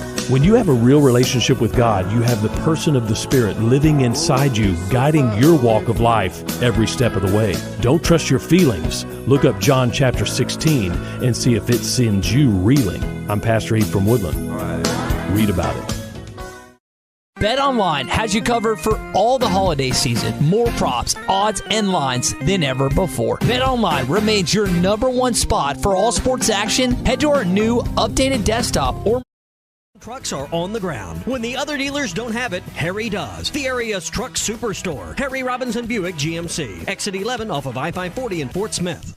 Honey, I found a great new house for us to buy. Look at the photos. Yeah? Who's gonna clean that big house? We'll hire a housekeeper. And who's gonna mow all that grass? I will, on the weekends. And who will get the kids to school? We'll start a neighborhood carpool. You thought of everything, didn't you? Yep. Except, who's gonna sell this house we're living in now? Nick and Ellie Glidewell. NickandEllie.com. Equal housing opportunity, Sagely and Edwards Realtors. Riley Farm Dental at the entrance to Riley Farms provides every type of dental care and procedures for you and your family. From general dentistry, braces, implants, and cosmetics, Dr. Bo Sparkman and Dr. Brogan give all of their patients better lives with a better smile, more confidence, and a comfortable experience every time. Riley Farm Dental, 5901 Riley Park Drive, Suite A, at the entrance to Riley Farms. Call 226-3500 for an appointment or visit RileyFarmDental.com. Mosquitoes, bedbugs, termites, are they biting around your home? Well, fight that bite by calling Tri-Hill Turf and Pest Control. 782-0404. We've been servicing the River Valley since 1986. Termite inspections, all at an affordable price, and all estimates are free. Give us a call at Tri-Hills, 479-782-0404. Building a home can be stressful. This is true whether you're the homeowner or the contractor. Many times these issues result in a lawsuit. If you are a homeowner or a contractor and find yourself needing legal help, call the attorneys at Kevin Hickey Law Partner. With experience representing homeowners as well as non-payment or other issues that could arise during construction. Contact Brad Hull or Kevin Hickey at 479-434-2414 in the River Valley or 479-802-6560 in Northwest Arkansas. Or check them out on the web at artriallawyers.com. River City Bistro is Fort Smith's favorite place for lunch, dinner, and brunch. Open 7 days a week, both on the patio and cozy dining room. River City Bistro, locally owned and open weekdays 11 till 8, Saturdays 10 till 8, and Sundays 10 till 3. Want River City Bistro curbside to go? Just search on Facebook or Instagram for River City Bistro or go to rcbistro.com. River City Bistro, 7320 Rogers Avenue in the Stonewood Village Shopping Center. Your home for every Razorback football, basketball, and baseball game. ESPN 95.3.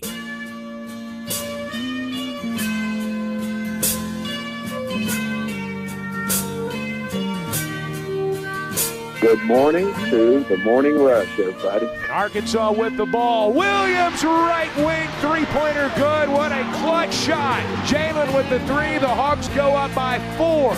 Just say, Alexa, play ESPN Arkansas. ESPN Arkansas from Tuning. Brian Harsin's buyout is being a big discussion in the SEC talk, SEC football. And if he's fired without cause, he's supposed to get 50% paid of 30 days of $18.3 million. 50%. We're going to talk about this and just this whole situation going down with Auburn right now, which I would think would help Arkansas based on the fact that this is one of your foes in the SEC West. Hey, if you're headed to the game tomorrow night, maybe you're taking that Muss pass to get off work early. Schedule in some time to go by Sassy's Red House or Sassy's Barbecue and Grill. Either location's close to campus. Easy to get back to your parking spot, whether you're at the original Red House on North College or you go to the Weddington exit and go to Sassy's Barbecue and Grill. They're on Steamboat just off the Weddington exit. Either way, you're close to Bud Walton Arena. You can try the award-winning smoked wings before the game, the tender brisket, and the pulled pork. If you can't get a ticket to get in the game, head to Sassy's to watch the game. They'll have it on all the TVs all around at Sassy's. Again, Sassy's original Red House, North College in Fayetteville, Sassy's Barbecue and Grill on Steamboat Drive, just off the Weddington exit in Fayetteville. Eat, drink, and be sassy. You had some fans rally at Toomer's Corner for Brian Harsin's 20-some-odd fans. Tommy, have you ever had that lemonade? At Toomer? No, I've never been to Auburn. You've never been to Auburn? So was this more fans that rallied than for Bobby Petrino around there in the Gardens when there was about 14 people that showed up for that? Was there 14? See, I don't remember that timeline. Yeah, so when Petrino was, it was imminent that he was going to be fired. There was a big, early days of social media push to rally around there on the Gardens on campus and try to save Coach Petrino. And literally, it was about a dozen people. Does this feel Bobby Petrino-esque? Does it feels that it's similar? And I know Petrino had a much better record at Arkansas than Harsin. And it's just in one season. We have to account for that. But Auburn fans are delirious and nuts. So you also have to factor that into the equation. But where do we stand on this as far as your opinions go? This allegation with the mistress and her transferring from Boise State. And I think there's some coincidences here that are hard to explain away. But to that note, what substantial evidence have you seen from a credible reporter that has spoken to that? Sonic receipts. I've seen Sonic and Red Hot receipt. No, wait, wrong story. None. I mean, other than a picture that shows an attractive young female, but there is some suspicion around all of this. Is Harsin the first SEC coach to be accused of this or to have things of this nature maybe be said about you? Absolutely not. I mean, we think of 2 or 3 just without even trying. Florida, Auburn, Arkansas, obviously with the Petrino situation. So this has not been a new situation. I guess Mike Price in Alabama in his short-lived tenure there was probably the worst example of something of this nature going on, even worse than Petrino in a lot of ways. But that's part of it. I still think a lot of this goes back to, hey, if you just figured out a way to shut Alabama down that last minute of the ball game and not let them beat you in the Iron Bowl, and that's a huge ask, after that. None of this is even a conversation. I mean, this is all about the fact that 20 players are leaving. You're not doing well enough in the portal. Now there's 2 or 3 other ways we're judging coaches and their success. How well did he do in the portal? And if you're not doing well enough there, you're out. How well are you doing recruiting? That's not so new. Didn't do well there. Retaining players, retaining coaches. He's went 0 for 4 in those right there. So there's more to it. There's things that we don't see behind the scenes. There are things from an organizational and management standpoint that aren't setting well. That is pretty obvious. And they're looking for a way to get rid of this guy and not have to give him a huge chunk of that $18 million. My guess is if they're adamant about firing him, they'll settle on some amount. We're going to pay you $12 million in 30 days, and we're done. They'll come up with some kind of figure that they can both agree to, and he'll move on.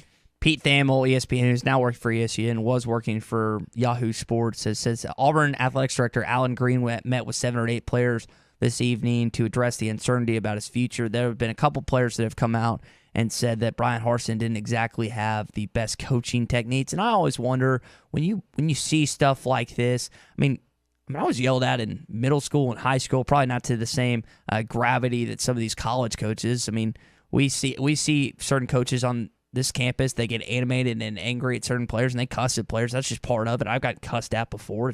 It's part of it. I don't know when people say that they were treated. I think one of the players was quoted to say that we were treated like dogs or something like that. I don't know how to put that into what the rest of the college football Division I in the SEC coaches like, because coaches have different philosophies. There are coaches that get up in you. Nick Saban has said that he's toned it down a little bit since he's been in Alabama. But it's just today's day and age, the general stickler scream at you every time you mess up, I don't think is going to work as well in today's society with the transfer portal being a much better option. Now, you could do that 30, 20 some odd years ago when this wasn't as prevalent, but now people, and not to say it's right for a kid when he gets yelled at, well, coach yelled at me, so I need to transfer now, but I have to couple all these different things that I hear and kind of blend them together as best I can. For old school mentality coaches, that's just the way it was done. I mean, Lou Holtz was famous for grabbing players by the face mask and getting in them, but sometimes that's what certain people need to get to their absolute best level. But I think with just the way things have evolved over time, I think it's harder to do with today's generation. Now, everybody thinks the next generation is far softer than the one they grew up in, and that's just human nature. It's been that way since the greatest generation that went off to fight World War II.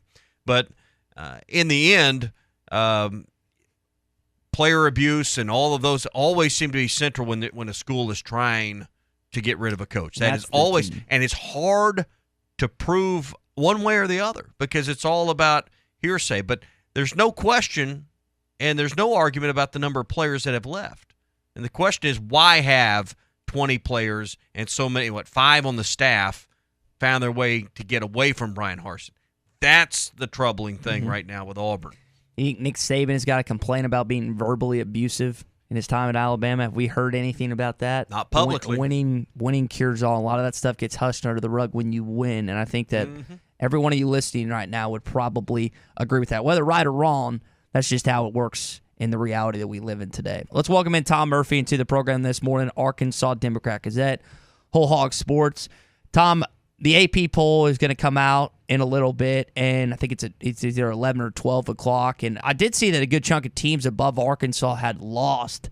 What are the odds that the Razorbacks are ranked, winning their 8th straight game, and heading into this Auburn matchup tomorrow night, Bud?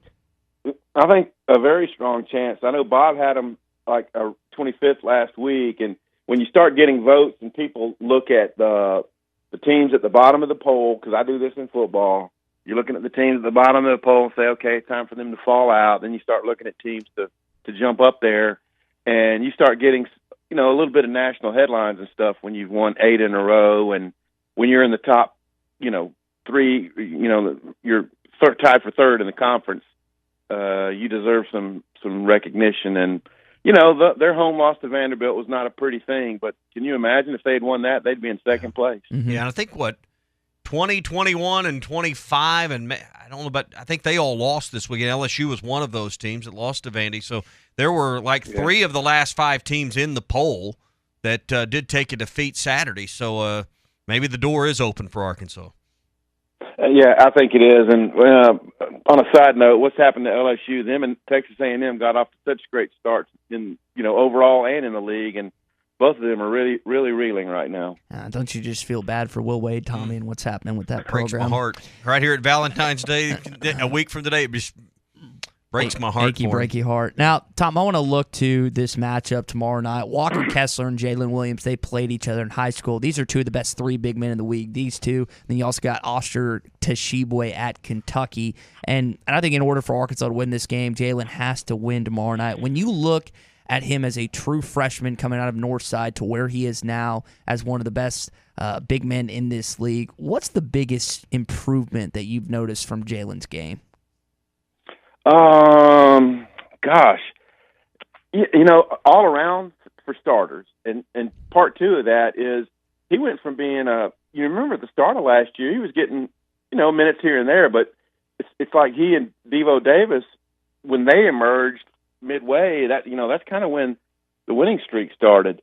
And I just think with his enhanced minutes, that his ability to be a rim protector in 2 different ways, blocking shots and drawing all the charges he does, has been great. He's got great court awareness and savvy. I think he's a good leader. I think he's a positive. When you look at his face, he's always smiling.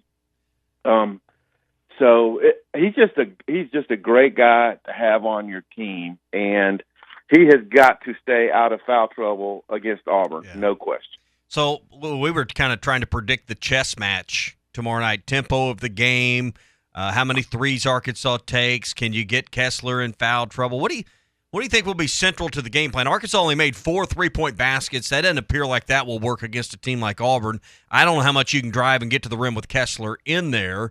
So, Tom, if you're Musselman and his staff, and you've been probably working on this secretly for a little while, but certainly front and center since Saturday night, what is central to a game plan you think that Arkansas will put on the floor at 6 o'clock tomorrow night?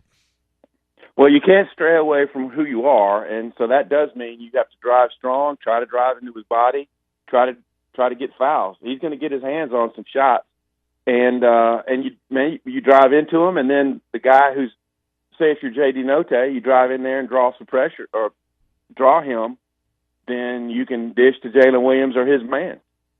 So that's got to all be a part of it. Auburn is super, super aggressive.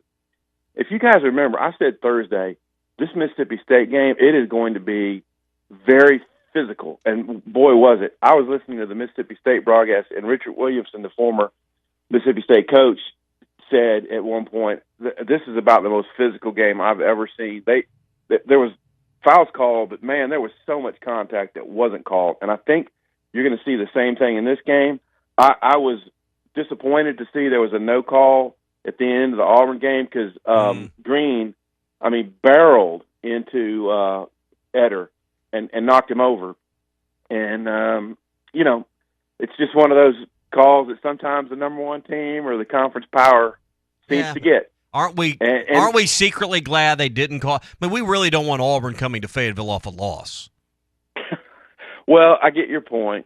But, man, I felt bad for Georgia because they played such a good game after Arkansas blew their doors off in the second half, and they were in it the whole way. And I thought Kessler got away with several over the backs anyway, if they call the game really tight and they call over the backs, and that could be a detriment to Kessler and Auburn.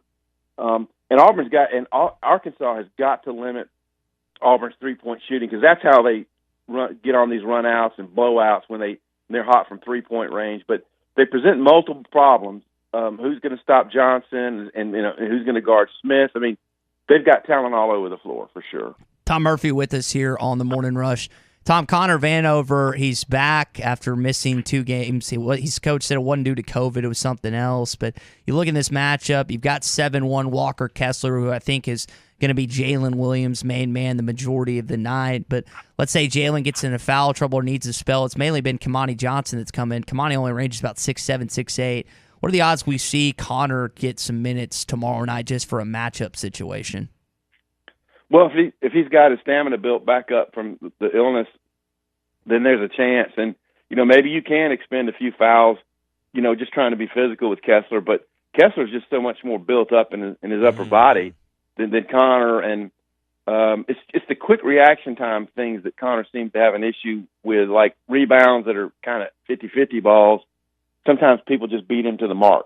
And honestly, if he was 3-point shooting, as we've seen him do in practices, and at some points, he would still be getting minutes, but he just hasn't found his 3-point stroke. So I don't know. The flow of the game is going to depend on what his minutes look like.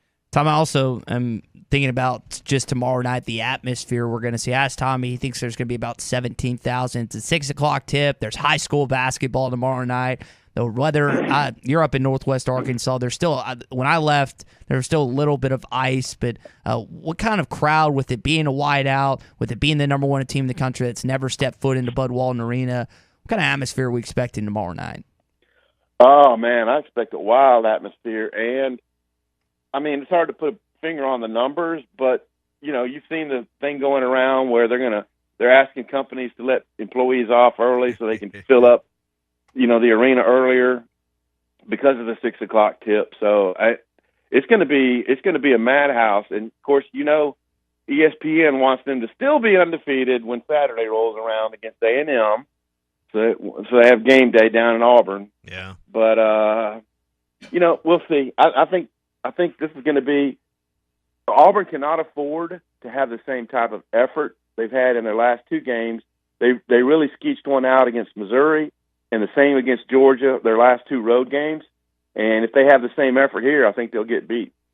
One other thing Arkansas did well Saturday that needs to carry over is the turnovers. Arkansas limited their turnovers to 6 a game. Tom, we've seen it in double digits more often than not this time of the year. What do you think led to the better numbers in the turnover column, and how does Arkansas carry that forward to tomorrow night? Yeah, I don't think Mississippi State extended its defense much like some other teams have, and I guess Arkansas, with the tighter rotation that they're running right now, they know each other a little bit better. I didn't see a lot of the skip passes where you throw it real high across the court, and I think they did a better job when they drove in on either shooting it or finding an open guy. I mean, I thought Note's wraparound pass for the Wade dunk was one of the better plays of the night. Yeah. So anyway, I just think, more time on the court together, know each other better. And I also think that 6 is not a number Arkansas is going to repeat a lot. No, probably not. And you're talking about tighter rotations and familiarity. I think Chuck mentioned this. I think it's 8 straight games they went with the same starting lineup. So they've seemed to have the combination down that works for them, and they only went 3 deep off the bench with Davis, Likes, and Johnson coming off the bench. So I think you're onto something there. They had 12 assists too, and you mentioned a kind of a highlight assist on that wraparound pass. So I think we'll see much of the same personnel in this game, and maybe a few minutes from Vanover, but I'd expect about the same personnel, wouldn't you? I would expect much the same, and I'll tell you, Kamani Johnson and Chris Likes' minutes were invaluable against Mississippi State, and the whole thing's about Likes coming on. That is a huge deal for the Razorbacks because, Note's got to get his rest, and then you also want a guy handling the ball outside of Devo when Note is on the bench. And I think right before the winning streak started, Leitz's minutes were not super valuable. I remember some games where when he came in, the turnovers started racking up, and they just took advantage of him. But now he's playing tougher. I mean, his scrappy defense, he just took the ball away from number 10 on one play, and it started a break and a three-point play for Note. And he also got the tie ball with Molinar that, really they were frustrating Molinar with the way they defended him. So, and we got to give Audis Toney his props for that because, as Ben Howland pointed out, he did the best job on Toney in that game. So, hey, Leitz's minutes, those were important the other night. He better be glad that three-pointer went in with 30 seconds to go, or his minutes would be non-existent moving forward, I'm afraid. I mean, everybody, I think when he was asked about it, he said, it was a good shot. You could see the shot clock behind him from the view I saw. 18 seconds left on that shot clock when there's under a minute left. Oh, man. Wow. Tom, last thing before we let you go, your thoughts on this Brian Harsin news that continues to make waves, not just out of Auburn, but really through the SEC landscape and the impact it could have on the rest of the SEC West this year? Yeah, I heard you guys talking about it when I came in, and it's a fascinating study because it's multifaceted in the various factions and the way this is playing out. And it's like a welcome to the SEC. I mean, yeah, today's kids, they don't want to hear the criticisms near as much. And by the way, these guys who've been criticizing him, they're not scoring well in their English and their grammar classes based on what I read. But all kidding aside, it's a serious deal. The buyout is huge. I think it's $18 million plus. Mm-hmm. And you're already reading reports where, well, if they let him go, he's been there 1 year. If they let him go, they're going to try to do it with cause. Well, can the way you talk to players be considered for cause? I mean, that's really blurring the lines. So I don't know. I understand Chris Lowe went on the Feinbaum show and said when things like this start to happen, as he put it, when the genie's out of the bottle, it's really hard for the coach to hang on. But I understand there was a rally at Toomer's Corner, so it's just SEC drama in a nutshell, man, in one spot, Auburn. Glad it's them and not you. Yeah. That's the only thing most fans would say. Glad it's not my school. Good point. Tom. Oh, gosh, yes. Good stuff as always, man. We'll talk more on Thursday about this Auburn game and just what Arkansas basketball looks like after it. Will do. Take care. See y'all. All right, Hot Take Monday brought to you by Wheels RV, 5 miles west of exit 72 off of I-49 in Springdale. You'll get a lifetime warranty with every new unit they sell at Wheels RV. So peace of mind whether you're at one of the 50 state parks around our state or you're headed down to the beach or wherever you're going to spend some spring and summertime, you know that lifetime warranty is there to back you up from Wheels. Again, 5 miles west of exit 72 off of I-49 in Springdale. Seek, explore, and discover with Wheels RV. I got this sent to me. Former Razorback Peyton Hillis, former Conway Wampus cat, is going, I don't know if it's out or if it's just the trailer, but The Hunting movie. It's a new werewolf movie. I want to play an excerpt from the trailer of this movie. The Vic's head was crushed. I've never seen anything like this before. Have you looked around when you've been out there? People are already hiding scared. It's obvious this animal didn't kill for food. There's just something really strange about this type of aggression. Let's just get to it. What aren't you telling me, Todd? What do you mean, werewolves? This is a lot to take in. So the tagline, Tommy, is when a mysterious animal leaves a mutilated body in the forest, a conservative small-town detective must enlist the help of eager wildlife specialists to uncover the dark and disturbing truth that threatens the town. Right now it has a 3.0 out of 10 on IMDb. I don't really follow ratings that much because a lot of times that doesn't sound ratings, good, though. But that doesn't sound What role, great. what part is he playing? What character? He is, let me look this up. Peyton is playing. Maybe I missed it somewhere. I didn't know he was getting that was the line of work he was in now. So yes, it is. What movie? If you had to pick a genre of movie, because this looks to be a horror film or a kind of a drama of sorts, what genre of movie would you want to be in? I would think comedies, but it'd be easy. I say easy, but I'm not a sci-fi or horror movie guy. So I think a sports or comedy movie just to pick out too easy. But apparently, I don't know. It says 2021, so maybe it's already out. Maybe it's not. But I do want to see Peyton's acting. You can rent it or buy it for $6.99 on Amazon Prime Video. There so you might go. have to see what it looks like for myself. All right, so support a former Razorback. Hey, head to Gaston's White River Resort. Go to their Facebook page and just search Gaston's White River Resort. One of the things that I was looking at over the weekend is some great pictures of fish they caught and some things been going on there. There's a new video out, some good drone footage of Gaston's. But one of the things that stand out to me, if you just click on the comments, sometimes I'm only there for the comments on a lot of things. Well, Gaston's might be one of them. Just time after time after time about people saying, best place ever. Love the White River. The guides were great. The food is awesome. All of those things. Call right now and find out why so many of your friends and neighbors love hanging out at Gaston's on their free weekends. 870-431-5202. Ask about winter rates that are in effect on 2 or more night stays. Gaston's White River Resort. A first-class time, every time. Hot Take Monday is brought to you by Wheels RV, Highway 412 in Springdale, and online at wheelsrv.net. Hey, it was BYOG, bring your own guts!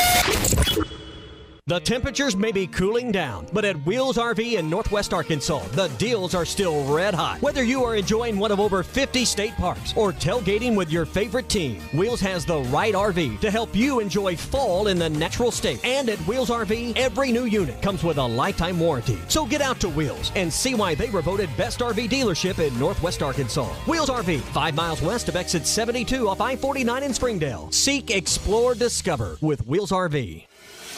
Takes great work ethic to make any job last 10 years, especially one in the NFL. Hi, this is Brett Good with Henderson Phillips. I spent 10 years playing in the NFL. Now I bring that same work ethic to Henderson Phillips to provide you and your business with the best employee benefit plans for the best prices. Call or text me at 479-651-2292 and let's talk about getting the most value for your employee benefits. I am Brett Good with Henderson Phillips. Call me today at 479-651-2292. The Fence Man, the company you can trust when it comes to building quality fencing and gates, is looking for quality people to join the Fence Man team. If you are a fence builder or have building or welding experience, apply in person at 1213 North 32nd Street in Fort Smith. The Fence Man offers great pay and a $500 sign-on bonus. Join the top fence building team and get a $500 sign-on bonus. The Fence Man. Apply today in person at 1213 North 32nd Street in Fort Smith. The Fence Man is an equal opportunity employer. Harry Robinson Buick GMC is the River Valley's truck superstore. No one has a bigger selection of new and pre-owned trucks. If you need a regular cab work truck, Harry has them, and the biggest selection you'll find anywhere. Over 60 full-size pre-owned trucks are in stock now, and over 250 pre-owned vehicles are on the lot. And for the first time in 90 days, new 2021 trucks are on the ground. When the other dealers don't have it, Harry does. The area's truck superstore. Harry Robinson Buick GMC. Exit 11 off of I-540 in Fort Smith. We will make your life easier. Jody'sAuto.com will pick up your vehicle at your office or home or wherever. Take it to one of our 3 locations in Van Buren and Fort Smith.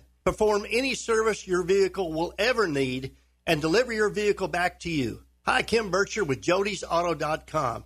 No missing work. No finding a sitter. No sitting in a waiting room.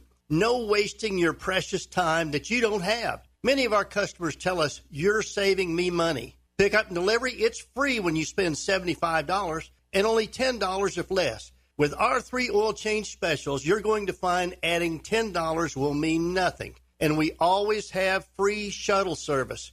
You bring your vehicle to us and we will take you and pick you up in our vehicle. Honesty and customer service is always our #1 goal. We will make your life much easier. Jody'sAuto.com, JODYS Auto.com.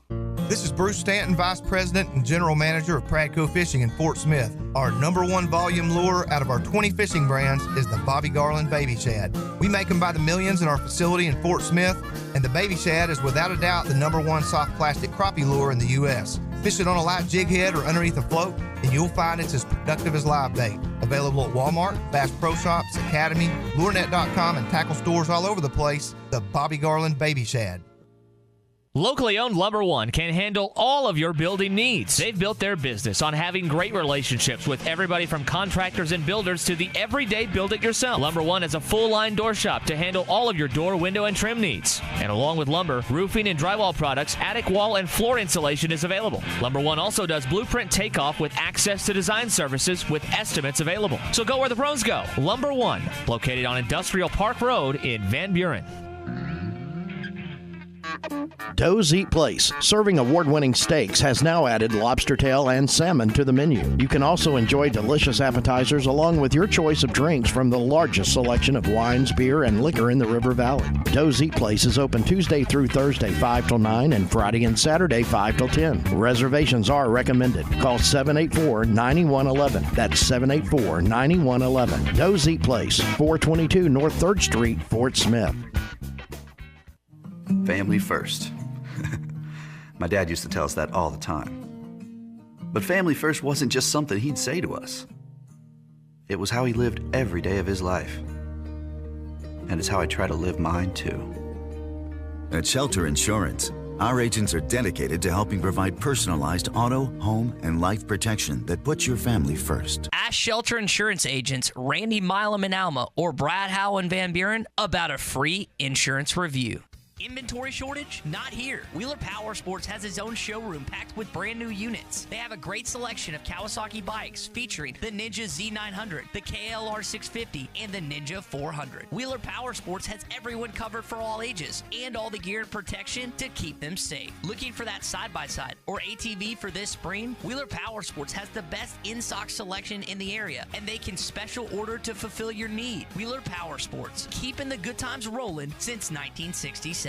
Your home for every Razorback football, basketball, and baseball game. ESPN 95.3. Arkansas football. It's the players running through the A. Hog hats. It's more than 70,000 fans calling Woo Pig Suey. Oh, yes, sir. Guys, I've got just one thing I want to say to you. Touchdown, Arkansas! Arkansas wins the national championship! The Arkansas Razorbacks have completed the dream season! This is your Hog Update on the Morning Rush. Brought to you by Mr. Sparky. Need a licensed electrician to service your home? For one of their local pros, call 888-8-SPARKY. Joe Lunardi has Arkansas right now as an 8 seed in his bracket. He updates it, I think, every 2 or 3 days, so we'll see if they ended up somehow beating Auburn tomorrow night, where they would wind at in his bracketology. I was listening to Patrick Young and Pat Bradley on the SEC Network talk about the best big men in the country. Jalen Williams was both their third, and I say the country in the conference. They have both had Walker Kessler and Oscar Tshiebwe above him. Well, you get to play both those guys, and the main one is tomorrow night when you take on the 7'1" Walker Kessler, who, again, leads the country in block shots at 7'1". And this is what drives me nuts, is there are fans out there actually going after Pat Bradley, and maybe a little bit tongue-in-cheek, but I even saw another member of the media getting on Pat for not putting Jalen Williams number 1 on that list. I'm like, who was it? Are you serious that and I think the media member is a little more tongue-in-cheek, but I saw not a whole lot of posts. I don't want to frame it as that's what the fan base thinks, but how could you not have Kessler as your number 1 big man in the conference right now and have any credibility at all? Get out of here. So. Tshiebwe's averaging, I think, 16 rebounds a game, and head-to-head, Walker won that battle, so I have no issue putting Walker above him at this point. But Jalen has an opportunity. We've seen how successful and how dominant he's been. 6 of the 8 games in this winning streak, he adds a double-double. The South Carolina game, this game last against Mississippi State, he was 1 rebound away, but he beat him in high school. Can you beat him tomorrow night in the first time ever that a number 1 team has come to Bud Walton Arena? And for tomorrow night's game, it was a whiteout. Now, a bunch of students originally organized this, and I thought it would just be a student whiteout, but now, because of the students wanting to do it, now the basketball counts, and Eric Musselman and everyone else is pushing for that. To my knowledge, you've had whiteouts for Kentucky twice, Syracuse. I think there's one other game that you've had a whiteout for. I prefer the red, white like you did against the Texas game this year. That's a personal favorite of mine. But I think this cool. It's going to be a great atmosphere tomorrow night, and with this edition, we'll see what happens in just terms of how loud it ends up being. Yeah, I think that every other section thing's hard to pull off, particularly in basketball. But I think this is happening so late. I hope the word gets out enough and that people do this. Generally, these only work the way you want them to work when you arrive and there's a T-shirt draped over your seat. And that's hard to do because then everybody gets the same size. How does that work? Students are getting pom-poms, I know, Tommy. I don't know about the rest of them. But I hope this works. You need the lower bowl. You just need lower bowl to have that appearance more than anything. You don't really see much of the upper deck on TV. It's really what it appears like on TV. But hopefully it's loud and imposing, and that building holds its sound well. So maybe it's worth a few extra points. You're going to need every extra point you can get against Auburn. And you're going tomorrow night, right? I am not going tomorrow night. Oh, you're not going. Okay, so I was going to ask you as just a kind of middle-aged person, like, what your thoughts on this were? Because I mean, on a whiteout? Yeah, I mean, do you like this? Would you wear white, or would you? Yeah, I mean, if I was going to the game, I absolutely would. I just it's different because I feel like a lot of times students more apt to follow dress code with something like this, and just your average Joe is not. It's going to be whatever. I'll wear whatever I want. I normally don't wear white after Labor Day, but I would probably make an exception do it for tomorrow this game. night. Yeah. Okay, thought it was cool to see Jordan Walsh in attendance. We've seen Nick Smith Jr. attend at least one, maybe two games. They make sure to show him on the Jumbotron. Jordan Walsh got a loud standing ovation when he was shown Saturday night in Budweiser Arena. And the key part about that, not only was Jordan there, but several of his teammates were, including some guys that Arkansas is going after in the class of 2023. Richard's going to have to help me with the pronunciation of this name. Top 6 player in the country. It's either Omaha Billahu or Omaha Billahu. He's going to have to help me with that, but he's one of the best big men in all of high school basketball in the class of 2023, and Arkansas would love to be able to land him and him come to Fayetteville, but I thought that was pretty cool. Now, the Razorbacks, while they didn't shoot it well the majority of the game, they hit 3 big shots down the stretch. Jalen Williams hit a 3, Devo Davis hit a pull-up jumper, and then Chris Likes hit a 3. Here is Muss on Saturday on those big shots that Arkansas was able to convert. I just think, Jalen is so confident right now. His shot, he was open, and we tell our guys when you're open, shoot it. I thought Devo was really, really good tonight, picking up loose balls. He shot that shot, obviously, at the end of the shot clock. Got great lift on the shot, shot it with confidence. And then Chris's, maybe you try to run some more clock, but that's kind of who he is. I mean, we knew recruiting him that he's got this dynamic flair to his game, and he's a different player the last 2 games for us, for sure. And he's had a different approach as well the last couple games. Big shot he hit. Again, that's one of the shots you say, no, yes, and it went in, but not the, I would call that an ill-advised shot, but luckily call it dumb. It went in. Yeah. This is a text from Doug in Mountain Home. He's going to his first Bud Walton game on Tuesday. He's taking his 2 brothers and his sister. He said back in his day, his brother Greg would be the one that would hold up the sign that says, "Get up, old people." I think there will be a lot of people, regardless of age, that will be loud and standing up for tomorrow night's game against Auburn. Oh, I think, again, it'll be one of the – I just hope because it's a weeknight. Again, I warn that, you do have high school basketball. You still have a lot of other things going on. The idea that there'd be 19,000 there, I don't know. But, there's been a lot of requests. I've got some tickets. We've given them away. They've been long gone for this game. There's a lot of demand for this game on Tuesday night. So I would imagine even if you can't go because your kids are playing their high school game that night, or whatever it is going on that might prevent you from going, finding somebody that can and will go and wants to go shouldn't be an issue for this one. Relatively easy. Yeah. That's going to do it for your Hog Update. It is brought to you by Mr. Sparky. You don't have to put up with any malarkey. Call 888-8-SPARKY. Now, I guess I just missed this because it was a later game on Thursday night this past week, but Mac Etienne, who's a freshman, redshirt freshman for UCLA, was arrested and cited for assault after appearing to spit on Arizona fans following the Bruins' loss. Now, the police officers there told him he would be placed under arrest and citation for assault for the intent to injure, provoke, and insult another person. Again, that's what the University of Arizona police told ESPN late on Thursday. If you saw a player or someone spit, I mean, that's immediate ejection, correct? And then ejection. But, as a coach, if you had a player do that, how would you handle that if you're the head coach and you know a player? You're a player spit on a fan? Mm-hmm.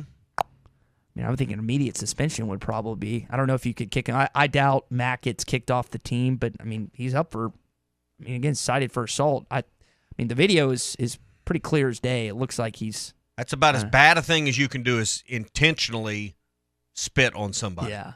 Was it Bill Romanowski that spit into that other guy's face? Is that who I'm thinking of? Is that right? I think that's right. I think that's right. Bill Romanowski spits into this other guy's face mask, and it goes right into his face. And that occurred on a football field. This occurred on a basketball court from a player to fan interaction. But there was a football game. I think this past NFL season, the one we're completing, where someone, or maybe it's during COVID, someone spit on another player like that, and they immediately ejected him from the football game because it was going to incite a melee on the field. So. To me, that's about as bad as you can be. It's one of the ultimate signs of disrespect, I would think, especially for a guy. If a coach said, I'm kicking that person off my team, they're no longer... That wouldn't surprise you? I would fully support it. Now, if he led your team in scoring and rebounding, that coach is probably apprehensive to do that, but would fully support that kind of action because I think you got to send a strong message on that. All right, let's talk more Arkansas basketball coming up, plus best and the worst of the weekend in hour number 3 of the Morning Rush. Ashley Air is a proud sponsor of Razorback Athletics. Heat up your home with a free furnace when you purchase a qualifying new system from Ashley Air. And till February 28th. Get no down payment, no interest for 72 months on qualifying systems. And the Ashley Air Quality Assurance Guarantee, their 12-year parts and labor warranty. Get a free furnace when you purchase a new system from Ashley Air. Just go to AshleyAir.com to schedule your appointment. That's AshleyAir.com. Day 209 on the island. There is still no rescue in sight. I long for the simple comforts of home. The leather seats, the spacious interior, the 12.3-inch touchscreen display, and of course, the panoramic moonroof. If I could only gaze through it one more time. Jerry! What? Stop talking about your Highlander and help me with the raft! Frank seems more agitated than normal lately. Could it possibly be because he, too, misses my Toyota Highlander? No, Jerry! It's not because I miss your Highlander. And stop acting like I can't hear you! Yes, that must be it. Comparing his sad raft to my sleek-looking Highlander has finally broken him. Just stop. Experience the unforgettable 2022 Toyota Highlander for yourself. Visit your local dealer or go to Toyota.com. Toyota, let's go places. See packages and options at Toyota.com for feature availability. Standard Materials Group has immediate openings for ready-mix drivers in the Northwest Arkansas area. If you have a CDL license without an automatic restriction and want to be home every night, want to work with a company that offers great pay, benefits, and a great team environment with growth opportunities, apply today at jobs.crh.com. Again, that's jobs.crh.com. Standard Materials Group is an equal opportunity employer. For a dependable, fuel-efficient tractor from a company committed to the future, choose a Branson tractor. Each of our tractors is backed by a 6-year limited warranty with models available ranging in horsepower from 22 to 58. You are sure to find the tractor that is right for you. Make sure you call or stop in today at the new location for Bush Tractor at 6100 South 0 Street in Fort Smith. Again, that is 6100 South 0 Street in Fort Smith. Or you can check them out online at bushtractor.com. Hi folks, Matchmaker Larry Rath here with a sweetheart of a deal from Rath Auto Resources. I'm on a mission to help you find the nicer, newer car of your dreams. So if the thrill is gone with your old ride, come see the best selection of Rath Road Ready vehicles we've had in over 2 years. Each one hand-picked and reconditioned in our Meineke Car Care Center. Just find the one you love the best and let our friendly, non-commissioned solution specialists do the rest. With discounts up to $4,100 below retail and the highest trade-in values ever, you'll be head over heels for the deals too. Gonna make it work with the car you have? Let us give it the attention it deserves in our Meineke Car Care Center with a free winter-ready inspection, half-off brakes, and buy 3 get 1 free on all tires. But hurry, this deal will be over quicker than your first crush. Start driving better today in a nicer, newer car you love from Arkansas's favorite used car dealer, Rath Auto Resources and the Meineke Car Care Center, 4515 Towson Avenue, Fort Smith, or online, rathauto.com. Needing your roof repaired? Ramos Roofing is a local company that has over 25 years of experience, specializing in your residential or commercial roofing needs in the Oklahoma area. Ramos Roofing, a company you can trust, offering discounts to senior citizens, law enforcement, or healthcare workers, and assists in your insurance claims. Ramos Roofing, standing behind their work so you can stand under it. Call 479-420-9903. That's 420-9903. Ramos Roofing, working with you to build a better home. Are your real estate investments being properly managed? Are you sending a check or cashing a check each month? If you're tired of your current property managers, then call Trinity Multifamily. Trinity will qualify your tenants and leases, inspect your properties, and take care of maintenance and provide you with web-based access to current financial reports, leases, and pictures of your property. Call Trinity Multifamily at 479-452-1817 or online at trinitymultifamily.com. Trinity Multifamily, your teammate in the real estate game. Michelob Ultra Organic Seltzer opens like every other seltzer, pours like every other seltzer, but it's not like every other seltzer. USDA certified organic, no added sugar, and low cal, so you've never seen another seltzer quite like it. And with new refreshing flavors like black cherry and watermelon strawberry, you've never tasted one like it either. Michelob Ultra Organic Seltzer, as real as it tastes. Enjoy responsibly, not a low-calorie food. Anheuser-Busch Michelob Ultra Organic Seltzer, IRC Beer, St. Louis, Missouri. Tired of constant computer issues at work? And who knows what the real problem is? Is it the router? No, it's the hardware. Wait, they said it was the software. Call Hashtag Managed IT Services. Their multifaceted approach to IT support guarantees that everything is working at optimum performance. And Hashtag prevents the small problems from becoming big issues. Hashtag Managed IT Services in Van Buren. 479-802-4978. That's 479-802-4978. Hashtag technology without the headache. ESPN Arkansas weather. For today, nice and quiet as we start our new week. Lots of sunshine today. Our high this afternoon, mid to upper 40s. Clear skies tonight. Overnight lows in the mid to upper 20s. For Tuesday, lots of sunshine. Our high in the upper 50s. Sunny, upper 50s to low 60s Wednesday. I'm Sally Russell with your forecast on ESPN Arkansas. Listen to Halftime with Phil Elson, Matty T, and Drew Barrett. Weekdays from 11 to 1. You're listening to The Morning Rush, live from the Bushlight Studios on ESPN 95.3, KERX Paris Fort Smith. This hour of The Morning Rush is brought to you by Farm Credit. From farms to land, livestock, equipment, and more, Farm Credit finances it all. Learn more at myaglender.com. That is it. Razorbacks had to fight like crazy to win it tonight. Ben Howland's team came in and scratched and clawed, gave the Razorbacks one tough 40-minute ball game, but it is Arkansas who comes away with a 63-55 win for their 8th straight victory. Hey, this is Darren McFadden. You're listening to The Morning Rush. Live from the Bushlight Studios. People who really want to have a good time won't come to a slaughterhouse. And we've got entirely too many troublemakers here. On your favorite Arkansas sports talk station. I don't like you because you're dangerous. That's right. I am dangerous. Streaming live from Hit that line. .com. I hit the 7-iron like John Daly hits the 3. This is The Morning Rush with Ty Richardson. You just gotta keep living, man. And Tommy Kraft. We follow orders or people die. Are we clear? The Morning Rush starts right now. Yes, sir.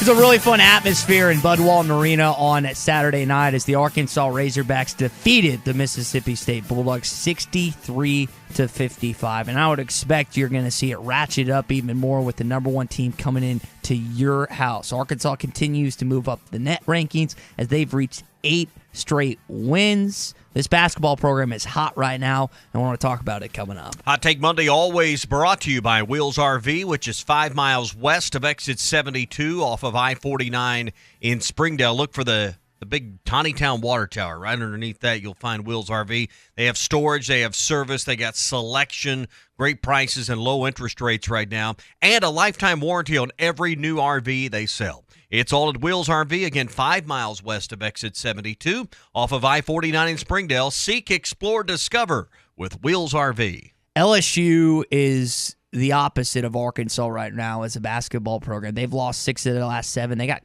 clapped by Vanderbilt on Saturday, just destroyed. And now Arkansas, again, has won 8 straight. But we've been telling you this repeatedly over and over. It seems like every single day. The real meat of Arkansas' schedule is these final 8 games where I think it's either 6 or 7 of them are quad 1 opponents coming up. And I just to rehash, quad 1 are the ones you want to win. Those are the best, the marquee ones. Arkansas has a pretty good quad 1 and quad 2 record right now. You're 7-3. You'd like to get that up a little bit. This team coming in tomorrow night, number 1 in the country, and you've got a chance to, again, add another one and really the marquee win of your resume to this point. And to define quad 1 for those that still are getting familiar with some of the newer terminology in this analytics is it's a top 50 team when you play at home, and it's a top 75 team when it's on the road. So, and then the neutral site has it's top 35 at home, top 50 at neutral, 75 for the road team. Forgot the neutral in there. Yeah. So obviously you've got some top teams coming in to your building, and then you're going to go to Tennessee. You're going to go on the road and play Alabama. So I think they got 6 or 7 quad 1 wins, something like that. So the SEC is going to be well represented in the tournament. You just need to hold serve kind of the rest of the way. And if you can split some of these games against these top teams, you're going to be in good shape. That LSU game, which you thought was going to be another good opportunity, is kind of fading in your home closer this year, the last game at Bud Walton, March 2nd. So can you split with Tennessee? Could you split between Kentucky and Auburn? Those are the things you need to watch. You need to split those, win one of those two, and win one of the two against Tennessee, beat LSU. And if you can go get one on the road at Bama, that's a big feather in your cap. You're going to be in a good spot, I think, with the committee when they sit down and put a number by your name. You were speaking to this earlier. We've given away our season tickets as a company, and specifically tomorrow night. When I like to look and see kind of where the ticket situation is headed, you'll go to different message boards, you'll go to different Facebook groups and say, hey, I have these tickets or I have these tickets. Now it's just requests. You go up and down. Yeah. It's nothing but requests. Hey, I want to go to this Auburn game. I want to do this. I want to do that. I want to double check. So why in the building full then? That'd be the other thing. It wasn't full again Saturday. So why in the building full if that many people are looking for tickets? I think fans still want a bargain, if you will. I think that's because you can buy tickets right now. If you didn't sell yours from Saturday, what are they worth today? I mean, nothing. So I mean, you there's greed, and then there's a good deal, and then there's greed. No, I'm talking about the opposite. People they still want they still want to bargain, the buyers, not just the sellers. Because if you want a ticket, you just go online and buy it right now. That's what I'm saying. But what I'm saying is that high price has probably left some people not unwilling or unable to pay $100+ for a single basketball ticket. You need 4. Those are football prices for a basketball game. Mm-hmm. That's what I'm saying. If you held that kind of price and then didn't sell your tickets, what are they worth today? 0. So if you're still holding on to your Mississippi State tickets, sometimes these prices on these last 1,000 or 2 seats, and my guess is the people that didn't fill those seats, that didn't go in those last 1,500 seats or whatever, they don't care. So what would you pay for tomorrow night's game? What is a reasonable theme that if you didn't have tickets, I got my credential request, I'm going that way. I sat with a buddy on Saturday night. Billy was kind enough to take me and a couple friends. What is a reasonable ticket price that you would pay for the number 1 team in the country? You play, again, you've never hosted the number 1 team in the country in Bud Walton Arena before, ever.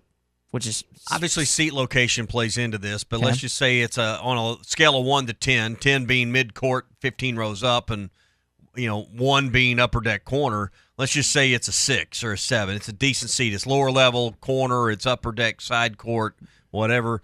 I think $75 to $100 is probably where I'd fall in line. Cheapest ticket right now, upper level, is $73 on Vivid seats, and I think you're going to continue to have high prices. And I wonder how much, the new... And it doesn't just stop there just because that's the asking price. Then you got fees. Taxes. And then they got delivery fees, even though it's a mobile ticket. I've never understood that either. But, so you're going to end up with 20% more in what... If it says $75, you're going to end up with another $15 to $20 in it by the time you get the ticket in your hand. Yeah, it's quite annoying, but... Thinking about this game expensive tomorrow, to send that email to you with a PDF of the ticket. Yeah. It has cost a lot. How much do you think the new ticket redistribution that Muss and others have been pushing out, has that helped at all? Have you seen it? Has it any impact? I don't know how to measure that, but to me, I see people on Twitter, Facebook saying they sent their tickets in. I guess you'd have to ask students if they're getting how much student overflow has there been since they began that, and how many of those students have been served through that? So I think the impact on that is minimal. How how many students do you think will camp out for this game tomorrow night? And when I say camp out, I'm talking about maybe stay the night. Is that a What'd you say the overnight low was going to be in the 20s? Double check. It's a little cold. I mean, I know the student seats are not reserved, row and seat numbers like low the is rest 19. Yeah, in Fayetteville, the wind chill. We'll need some antifreeze, but this doesn't on a weeknight. Maybe this was Saturday and you were playing Auburn. Maybe you do that, but to me, this doesn't feel like a camp out game. But there'll probably be some that do, just because they want to be that person on the news. They want to be that person getting the social media cred for it. So there'll probably be some that do. I wonder what we saw in the Texas game, football-wise, week number 2. That's one of the best atmospheres that I think they've done. They had it in former players. We know Bobby Portis was there. They had several different things they did throughout that game. Bud Walton has an opportunity tonight to reclaim that this is not just the best atmosphere in the SEC, but the best. It's lost.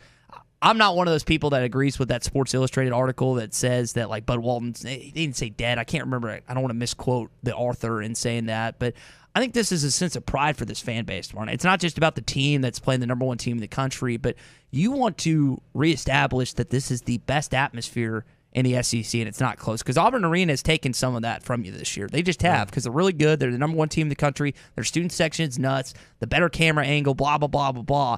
Tomorrow night is a great chance for you, like it was in the 2019 Kentucky game, for you to replant that flag and say, you know what, we might not win tomorrow night, but Auburn is going to earn every bit of this victory if they come to our house and beat us. Well, first of all, I'm more worried about the players and their execution and the game plan they put together than I am about the fans and the atmosphere. So, I'm more focused on how the game is played. But, is one game and one great atmosphere going to reclaim whatever somebody's worried about, a lost reputation? I don't think you can gain nor lose a reputation in one night. It's very difficult to do that. With the number 1 team in the country coming in. It's on ESPN too, dude. I mean, this isn't like, I know they're all national TV, but you're not even in the big primetime spot. So, I mean, I think it's Kentucky and South Carolina is the ESPN game tonight. Or tomorrow night. I don't think the nation's eyes are going to be turned upon Fayetteville, Arkansas. I mean, our eyes are because it's important to us. Auburn's eyes will. But outside of that, you got to remember, this is not 1 versus 2. This is not 1 versus 5. Auburn, Kentucky's a much bigger deal when it played a week or two than this Saturday game is. And unless Arkansas slips into the poll at 23rd or something today, you got you got one unranked team playing the number 1 team in the country. You think they'll be ranked? And by the way, I agree about the execution part. Like, I care about that more, but this, I think it's also a big deal about that. But that's kind of a given. Yeah, but it's out of, I just don't think you're going to gain or lose a reputation based on how your fans show up for one night, and that doesn't translate well to TV. But your question was, will Arkansas get in the poll? I think there's a good shot just because I was just watching the ticker on the bottom Saturday night, and like number 20, number 21, and then LSU at 25 all lost. And several other teams that had receiving votes, including Alabama, lost, and some others. So did Arkansas earn their way in? You could make that case, and I think what they've done over 8 straight certainly makes that case. Did some other teams bow out? I think I think that's where the two things meet. Some teams are going to bow out of the top 25, and Arkansas is kind of next team up to get in there. So, what can you do with the opportunity if you are in the low 20s? Does that make you? Are you all of a sudden a little taller and a little stronger because you got a number by your name? Not really.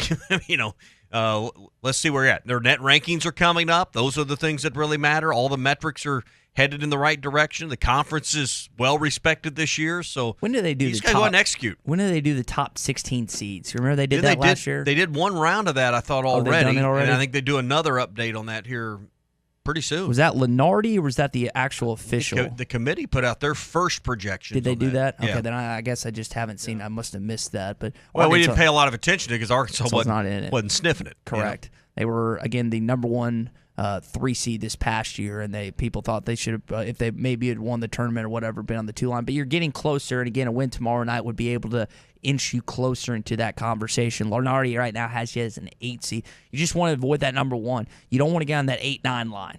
Mm-hmm. That 8-9 line is a killer. Ask the team in in 2008 when they got. At least North Carolina won't be a 1 seed this year. We know that. Don't have to worry about Hubert Davis' squad, who just got creamed by Duke in Coach K's final game at Chapel Hill. I was really hoping that North Carolina would win that game and send him out. He does have I think it's 20-23 record in Chapel Hill, North Carolina. Now, I think he has a winning record overall against North Carolina, but does not have a winning record in Chapel Hill. It was like the fourth biggest margin of victory for Coach K in his career. So Arkansas's 2-1 against him overall. North Carolina, the only place that did not have some kind of ceremony or honor Coach K. Did they not have it? No, I heard Jay Williams talk about that earlier this morning, that they got what they had coming at North Carolina based on they played the disrespect card. Jay I don't know that Coach K gets a lot of disrespect, but they only took a picture kind of behind the scenes and put it on the board. They didn't really do anything to honor Coach K at North Carolina. Why would you? I mean, would you do that? It's a rival. Listen, that game is different than any other. When Duke goes to Virginia Tech or pick Florida State or Miami or pick any other ACC school, that game's not even close to the same level as Tobacco Road and Duke, North Carolina, which is. How do you not say that's the number one rivalry in college basketball? I mean, it's got to be, right? Yeah. So, I mean, I don't think you argue. So, I understand that, but what's that rivalry without Coach K? So, North Carolina kind of got what they had coming, I guess, from that perspective. And I'll ask you this before we switch it up and do best of the worst. I don't know if Arkansas would have a great equivalent. I don't know if Pitino coming back for his final game, if he was still the Kentucky head coach, or if Cal. Arkansas, there's not like a main guy. You didn't play Kentucky every single year with Adolph Rupp was the coach, and if you did, maybe that would be the game. 40 years. Yeah, but that's what I'm bringing up. Is like I don't know if Arkansas fans would be okay with us honoring a Kentucky coach. You're not ever going to see a coach hang for as many years and as many decades as Krzyzewski has done, and then win all the titles, all the Final Fours. Coaches don't get hired that young and last that long any longer. Okay, good question from BE. When Royal and Broyles went at it, was there an honoring? Because they retired like 1 year after another, right? Or was it the same year? Same time. There after 75? So passing of sorts in Austin or in Fayetteville that year when it was on the brink of retirement? I can't see that. Even as much of a friendship as they had off the field, I just can't see Arkansas fans being okay with that type of situation. Even though those are both two legends in their own right, I can't see that being a. But even their careers weren't as good as Coach K's. That is true. K's got the national. At some point, they can be your rival, but you have to, whether you hate them or not because of who they represent, you still have to respect what they've accomplished. And, what would the Duke-North Carolina rivalry be without Krzyzewski and the success that North Carolina's brought to that state, that area, that conference? So, I mean, to me, you may hate him because he wears Duke blue and all that. He's not a North Carolina man, but he's done more for you than you want to give him credit for. And I don't like Duke, and I don't like him necessarily either. But how do you? I mean, he's kind of like Brady or Belichick or Saban or some of the greats. I mean, you may not like him, but how do you not respect and stand and applaud a job well done? So, I think North Carolina kind of got what they had coming for the lack of showing him some success, or it reached the lack of honoring his success. We'll get into the best and worst of the weekend coming up. I thought it was great to see Eric Musselman put out that bulletin to all the employees here in Arkansas. He's giving them a little early time to get out early so they can go watch the game tomorrow night. I'd like to see someone actually it would be a problem around our place because we're so sports-minded, but I'd like to see how some of them conversations go. When you walk in, because as much as we love sports, there are people out there that just don't pay attention, and it's just not a big deal. Can you imagine walking into your boss's office with that, and they had no clue what it's about and just how that conversation would unfold? That's going to happen time and time again today around our state, and people trying to figure out how to get out of work early in Russellville or Clarksville or Hot Springs or somewhere this morning that needs off at noon or 1 o'clock to make that drive. So hopefully some people get to have some fun with that today.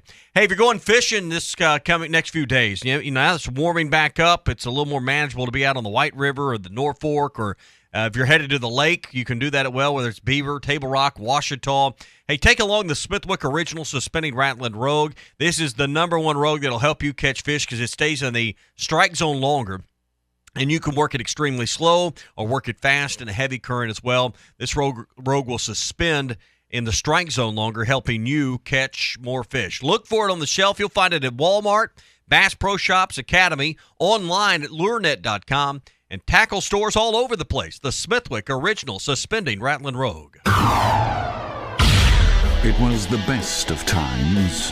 It was the worst of times. We the best. This is the worst. It's time for the best and worst of the weekend. So it is cool to, again, that form that Eric Musselman put out. And I know Hunter Yurchek said he's also honoring this request for all Arkansas Razorback Department of Athletics staff, and hopefully your leader or professor will do the same. I will say this, Tommy, back in school, this would have been, I believe, my sophomore year of college. The Kansas City Royals were taking on San Francisco Giants in Game 7, and I had a test, I think that Friday, and Professor Radich, who is my music lit professor, if I remember his name correctly, I said, sir, I really want to go to this game, and he was like, you know what, son, I actually, I think he said his wife was a huge baseball fan, said, you know what, you can come back and take the test on Monday. It was really kind of him to do so. So that's a personal situation in my life. This, again, is a regular season game, so I'm curious to see how many people use this excuse to get off early tonight and get up. To correctly use the Coach Muss, please excuse me letter, you need to present your tickets that you actually have tickets to the game, because if you're asking off early and you don't have tickets to go to the game, is that a bad look? That's a bad. I think that's almost it's not quite line, but it's like a second cousin to it, right? So you can't go in and ask for the day off or the afternoon off or a few hours early off if you don't actually have tickets to the game. So this should only apply to about 19,200 people, right, across our state. Mm-hmm.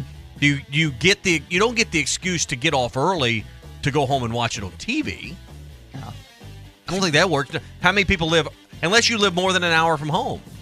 I don't know many. I don't know many people that do commute that much. Some do, I think but that's not fair. So I think if you go in and you show the boss the tickets, that should be part of the. Hey, and I got this note here from Dr. Musselman that says I need to go home early. I need to leave work early. How many bosses do you think would be apt to say, you know what, that's fine, but others be like, no, we're just not going? Like, what percentage, if you have to narrow it down? Let's just say neither one of us would want to work for a boss that didn't have the understanding of the importance of that moment. It's one day. It's a few hours. But you can't let everybody off. I mean, if you don't have tickets to the game, what are you asking off for? I think the ticket is an added requirement to show them. It's like, hey, I've actually got these tickets. Hey, John, can I leave at 4 instead of 5 so I can get up to the game? Because the traffic's going to be bad. There's still, I would guess, ice up in Fayetteville. That'll all be gone. I mean, you think so? You got up and back fine, right? Yeah, but I didn't know anyone that was struggling to travel to Northwest Arkansas Saturday. There were Saturday. some still slippery spots in certain places. So I would just say that, I mean, it's better to be, you'd rather be cautious It's going to be 50 than anything. today. I mean, I agree with you, but I don't think getting to the game, that didn't hold the crowd back Saturday. You can use that as an excuse to leave a little earlier. Well, let's just take off at 10 this morning, 10, right? Just to make sure to get up there. Just make sure we get there on time. Hogs winning over the weekend was great. Watching, I thought one of the best things of the weekend was the end and the finish to that Georgia-Auburn game. I thought Auburn was dead to rights. I was sick to my stomach because I knew they were going to come here and, awful loss is the last thing you wanted to do. Particularly, we don't think about Georgia-Auburn as a rivalry in basketball. That's a huge rivalry in anything those two do. So that was one of the best of the weekend, just watching how Georgia fought toe-to-toe with those guys. Personally, had a couple of good things this weekend. Did another, like my 6th pot of gumbo. It was really, I'm going to tell you, the next day, I kind of lost track of days, all those snow days. We were working weird, people not coming in. Did it on Saturday. It was just, or Friday, rather. Had it Friday night. It was really, really good. I think I'm starting to kind of get this thing down on the procedures, on the recipe of how to make this gumbo. Protocol? I was really proud of myself and the way that worked out. And then I got to Saturday night. I was going to go to the Mississippi State game. Dylan was going to go with me. He didn't feel up to it, so I gave the tickets to somebody else. And I went to a buddy of mine's game, or buddy of mine's birthday party, and just hadn't seen him in a long time. It was a big birthday for him, kind of a milestone birthday. Saw my good friend Daniel Bissett, and that was probably one of the I'm so glad. I mean, rarely are you glad you don't go to a game. I was so glad I went to that and got to see my good friend, and hang out with him for a while. So that was some of my best parts of the weekend. It was a good weekend. I'd yeah. say the worst was probably the Pro Bowl. It hasn't even become a football game anymore. It's gone away from it. That would probably be the worst. Hot Take Monday is brought to you by Wheels RV, Highway 412 in Springdale, and online at wheelsrv.com. When it came time for new gates and some fence repairs at my home, the Fence Man was my first call. The Fence Man does it all, from large commercial jobs to small residential repairs. Wood privacy fence, vinyl fence, commercial or residential chain link, even custom wrought iron fencing. 479-782-3936. 18 months, same as cash financing with approved credit is now available. If it involves fencing, the Fence Man does it. The Fence Man. He ain't afraid of no work. 479-782-3936. Now that's a dandy white perch. Big old slab. C'est bon, sacalé. One beautiful crappie. It's a paper mouth. Some serious crappie. Nice speck.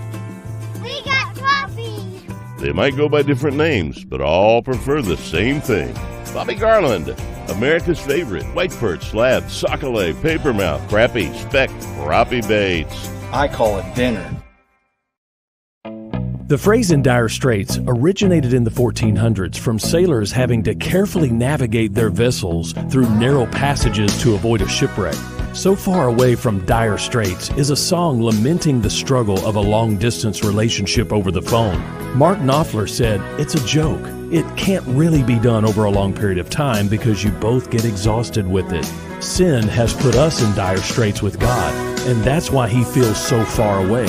Jesus said the passage to God is a narrow way, and He promised when He went so far away, the Holy Spirit would be here to stay. This isn't some hunch or intuition, but a conviction navigating you to God's holy word. When you have a real relationship with God, you have the person of the Spirit living inside you, guiding your walk of life every step of the way. Don't trust your feelings. Look up John chapter 16 and see if it sends you reeling. I'm Pastor Eve from Woodland.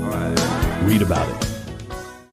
BetOnline has you covered for all the holiday season. More props, odds, and lines than ever before. BetOnline remains your #1 spot for all sports action. Head to our new updated desktop or Over 60 full-size pre-owned trucks are in stock now, and over 250 pre-owned vehicles are on the lot. And for the first time in 90 days, new 2021 trucks are on the ground. When the other dealers don't have it, Harry does. The area's truck superstore, Harry Robinson Buick GMC, exit 11 off of I-540 in Fort Smith. With over 40 years combined experience, the team at the law offices of Craig L. Cook understand the definition of work. Real work. Working for you. Whether you've been injured in an auto accident, on the job, a victim of nursing home negligence, or need help navigating bankruptcy, Social Security, wills, trusts, estates, or family law issues, Craig Cook will go to work for you. Call us today, 479-783-8000. The law offices of Craig L. Cook, with locations in Arkansas and Oklahoma. We work for working people. Have your travel plans changed?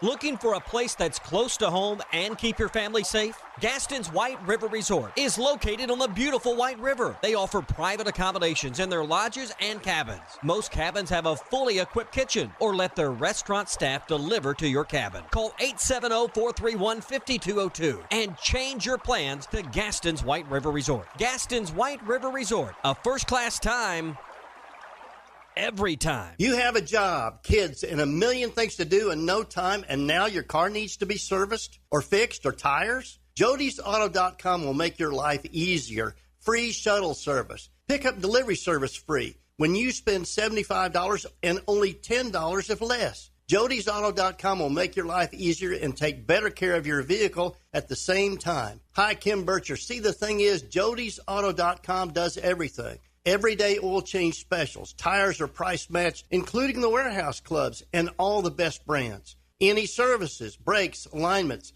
all the way to engines, and any maintenance. You are trusting your vehicle to a local company in business for 37 years. Voted best of the best time and time again. Honesty and customer service is always our #1 goal. We will make your life much easier. Jody'sAuto.com. JODYS Auto.com.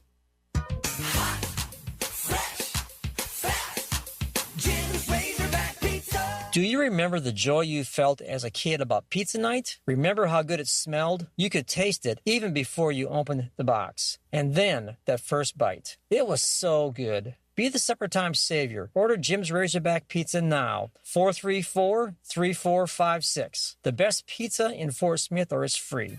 Jim's Razorback Pizza. Spring crappie season is not far away, and Jelco Outdoors is stocked up on all the fishing gear you need for the spring season. Timmy Tom jigs, Redneck Rubber, and Bobby Garland baits, K9 fishing line, Todd Huckabee rods, Shimano, Luz, Zebco, and Abu Garcia reels. Just arrived, the all-new JB3 American-made rods. Get ready for spring fishing at Jelco Outdoors, your store for work and the great outdoors. Shop local. Shop Jelco Outdoors, 4600 South Zero in Fort Smith. Your home for every Razorback football, basketball, and baseball game. ESPN 95.3.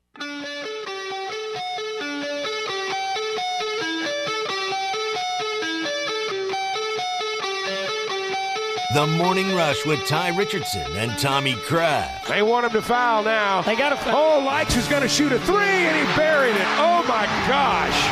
I don't think Muss would have let him into the locker room if he'd missed that shot, but he buried it. Hogs are up by 7. Did you miss a segment or interview during the show? Find it in the Bud Light Next Morning Rush podcast. Just search Hit That Line wherever you listen to podcasts. Here, Chuck and Z on the call. Chris Light shot that put him up 7 with a little over 30 seconds left. Go back and watch. I put on my Twitter at Ty Sports Radio. Watch Clay Mosier. Watch Jalen Williams, J.D. Notte, Muss, and there's other fans too. Clay Mosier's the assistant coach on the basketball team has the funniest reaction. His hands immediately go on top of his head, and then they end up there's just a sigh of relief. And Chris, and I love Chris, but Chris starts looking at the crowd, and Jalen's grabbing him, play defense. It's still they didn't call a timeout, it's still playing, but not one of the better shot selections that we've seen, but it did go in, and that's the type of night you had. But I do want to talk about this Auburn situation coming up with Brian Harsin and what's going down. Seems like a dumpster fire from the outside looking in. We'll discuss in just a sec. Hey, APAC Arcola and Standard Materials Group have immediate openings for ready-mix drivers in Northwest Arkansas, Fort Smith, and in Harrison. So if you have your CDL license without an automatic restriction, you want to be home at night, work with a great company that offers great pay, benefits, and a great team environment where you've got a chance to move up within the company, hey, this is the right place for you. Apply online, jobs.crh.com. Again, that's jobs.crh.com.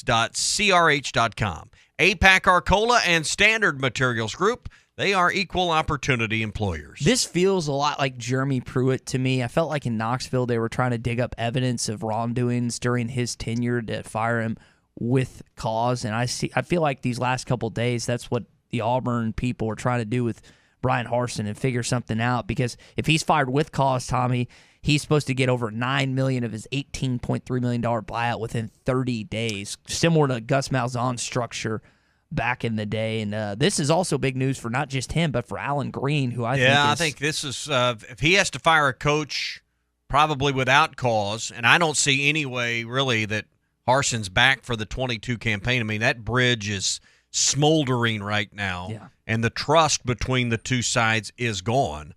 I mean, can you really see Brian Harsin being the head coach even for spring practice in a few weeks?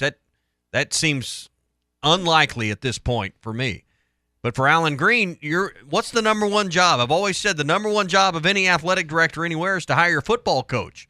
Kentucky might be the exception to that rule where it's hiring your basketball coach. I mean, in the SEC, ADs are measured in how well you did at hiring football coaches. And until you've hired a football coach, you hadn't really done anything as an AD of consequence.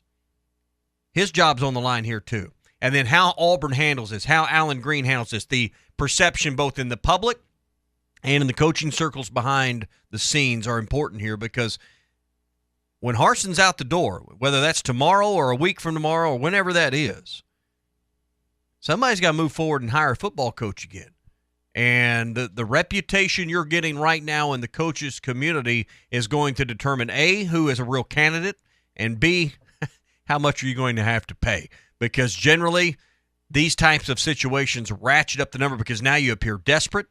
The candidate pool in February is going to be a lot different than the candidate pool in December. That's a good point. So, what are you going to have to pay now in the current market, where the numbers have ratcheted up to $8, $9, $10 million, and you've got two other coaches you're paying off. Malzahn, you had to give him a bunch of money. You probably will have to give Harsin a bunch.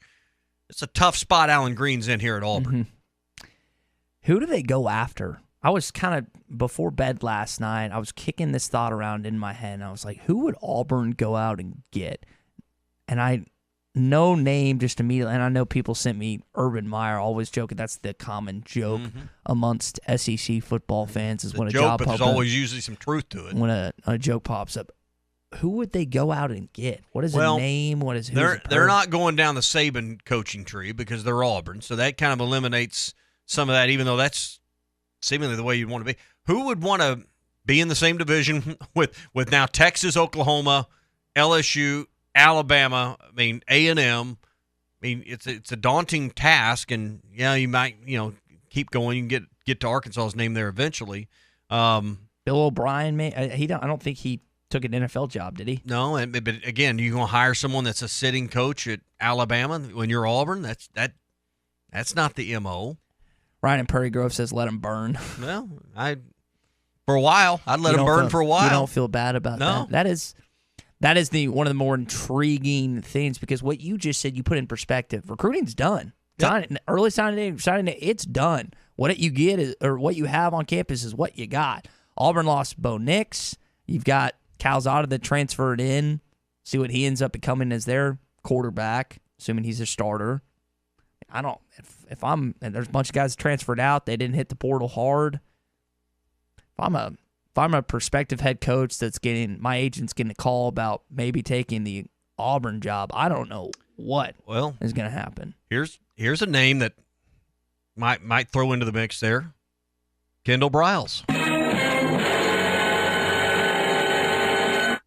You're Alan Green. And what are you going to start here on Monday? Well, I mean, you're looking what at coordinators. What are you doing? All right, Barry Odom. Barry Odom. What are you doing? You're going to have to go coordinator route, most likely. I mean, a sitting head coach. How many sitting head coaches are leaving where they're at? You just opened up. I know. You always talk about opening up Pandora's box. Look what you did. But don't you agree? Coordinator route might be where you're. If you go that route, that's what else you going to do? I would be floored if Kendall Briles was the next head coach at Auburn. I would be just shocked beyond belief. Now, Barry Odom, I think, is a more likely scenario, but even at that, that's a stretch. Look what you did. You're welcome. Hey, we're brought to you by Wheels RV, 5 miles west of exit 72 off I-49 in Springdale. It's a Hot Take Monday, and hey, have some hot takes on the beach, at your favorite state park this summer. Get started now with a new RV from Wheels RV. They can have you fixed up and ready to go camping today at Wheels RV, and a lifetime warranty on every new unit they sell. Wheels RV, 5 miles west of exit 72 off of I-49 in Springdale. Seek, explore, discover with Wheels RV. When we come back, your SEC update, including LSU losing 6 of the last 7. Hot Take Monday is brought to you by Wheels RV, Highway 412 in Springdale, and online at wheelsrv.net. Hey, it was BYOG, bring your own guts.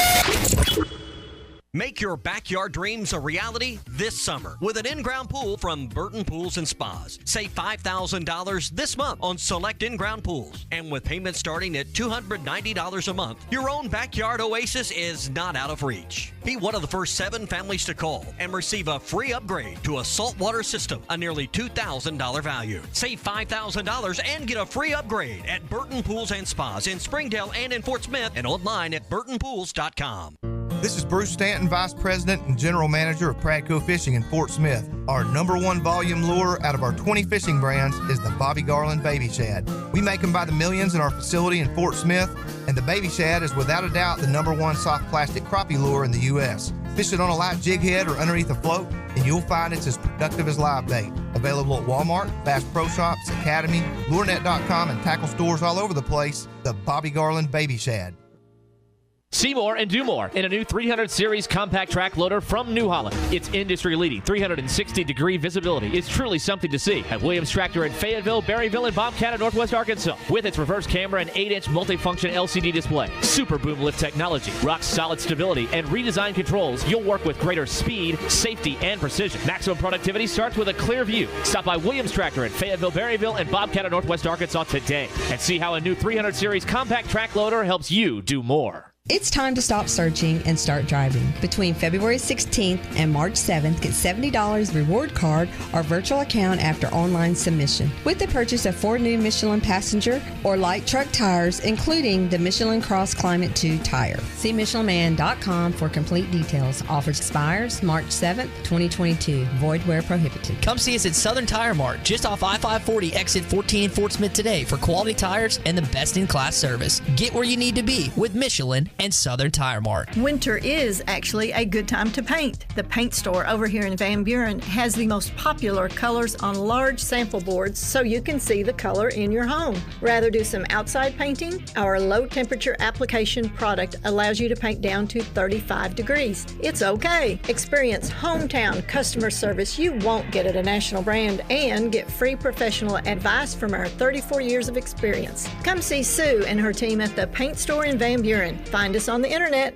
We're remixed and remastered at TGI Fridays in Fort Smith. Some of your favorite apps, drinks, and desserts are now even better the second time around. Check out the sizzling cheesy bacon mac and cheese bites, a blast from the past with a whole new vibe. Also back are the famous Fridays fried mushrooms and the ultimate cheesy bacon cheeseburger. And all new at Fridays is the Oreo Madness, house-made giant Oreo cookies with cookies and cream ice cream coated in red and white sprinkles, served with chocolate sauce and a fresh strawberry. Come by or order online. It's your locally owned TGI Fridays at I-540 and Rogers in Fort Smith. Harry Robinson Buick GMC is the River Valley's truck superstore. No one has a bigger selection of new and pre-owned trucks. If you need a regular cab work truck, Harry has them, and the biggest selection you'll find anywhere. Over 60 full-size pre-owned trucks are in stock now, and over 250 pre-owned vehicles are on the lot. And for the first time in 90 days, new 2021 trucks are on the ground. When the other dealers don't have it, Harry does. The area's truck superstore, Harry Robinson Buick GMC, exit 11 off of I-540 in Fort Smith. There's more to a tractor than just horsepower. A tractor also needs weight to get that horsepower to the ground. With TYM, a heavier tractor comes standard. Many of the TYM models weigh more for the horsepower than comparable tractors from the big names, and tractors that weigh more do more. See Bush Tractor at their new location at 6100 South Zero in Fort Smith, or log on to bushtractor.com to see how they can upgrade your productivity. At Frank Rowe Furniture in February, already marked down low sale prices plus no sales tax. That's right, you heard it right. A sale plus no sales tax. For instance, a recliner regular $6.99, sale price $5.99. With no sales tax, $5.39. That's a savings of $160. Frank Rowe Furniture offers in-store no credit check financing, SNAP, and ASEMA financing. Frank Rowe Furniture, 405 4th Street, Barling, Arkansas. Best seats in the house.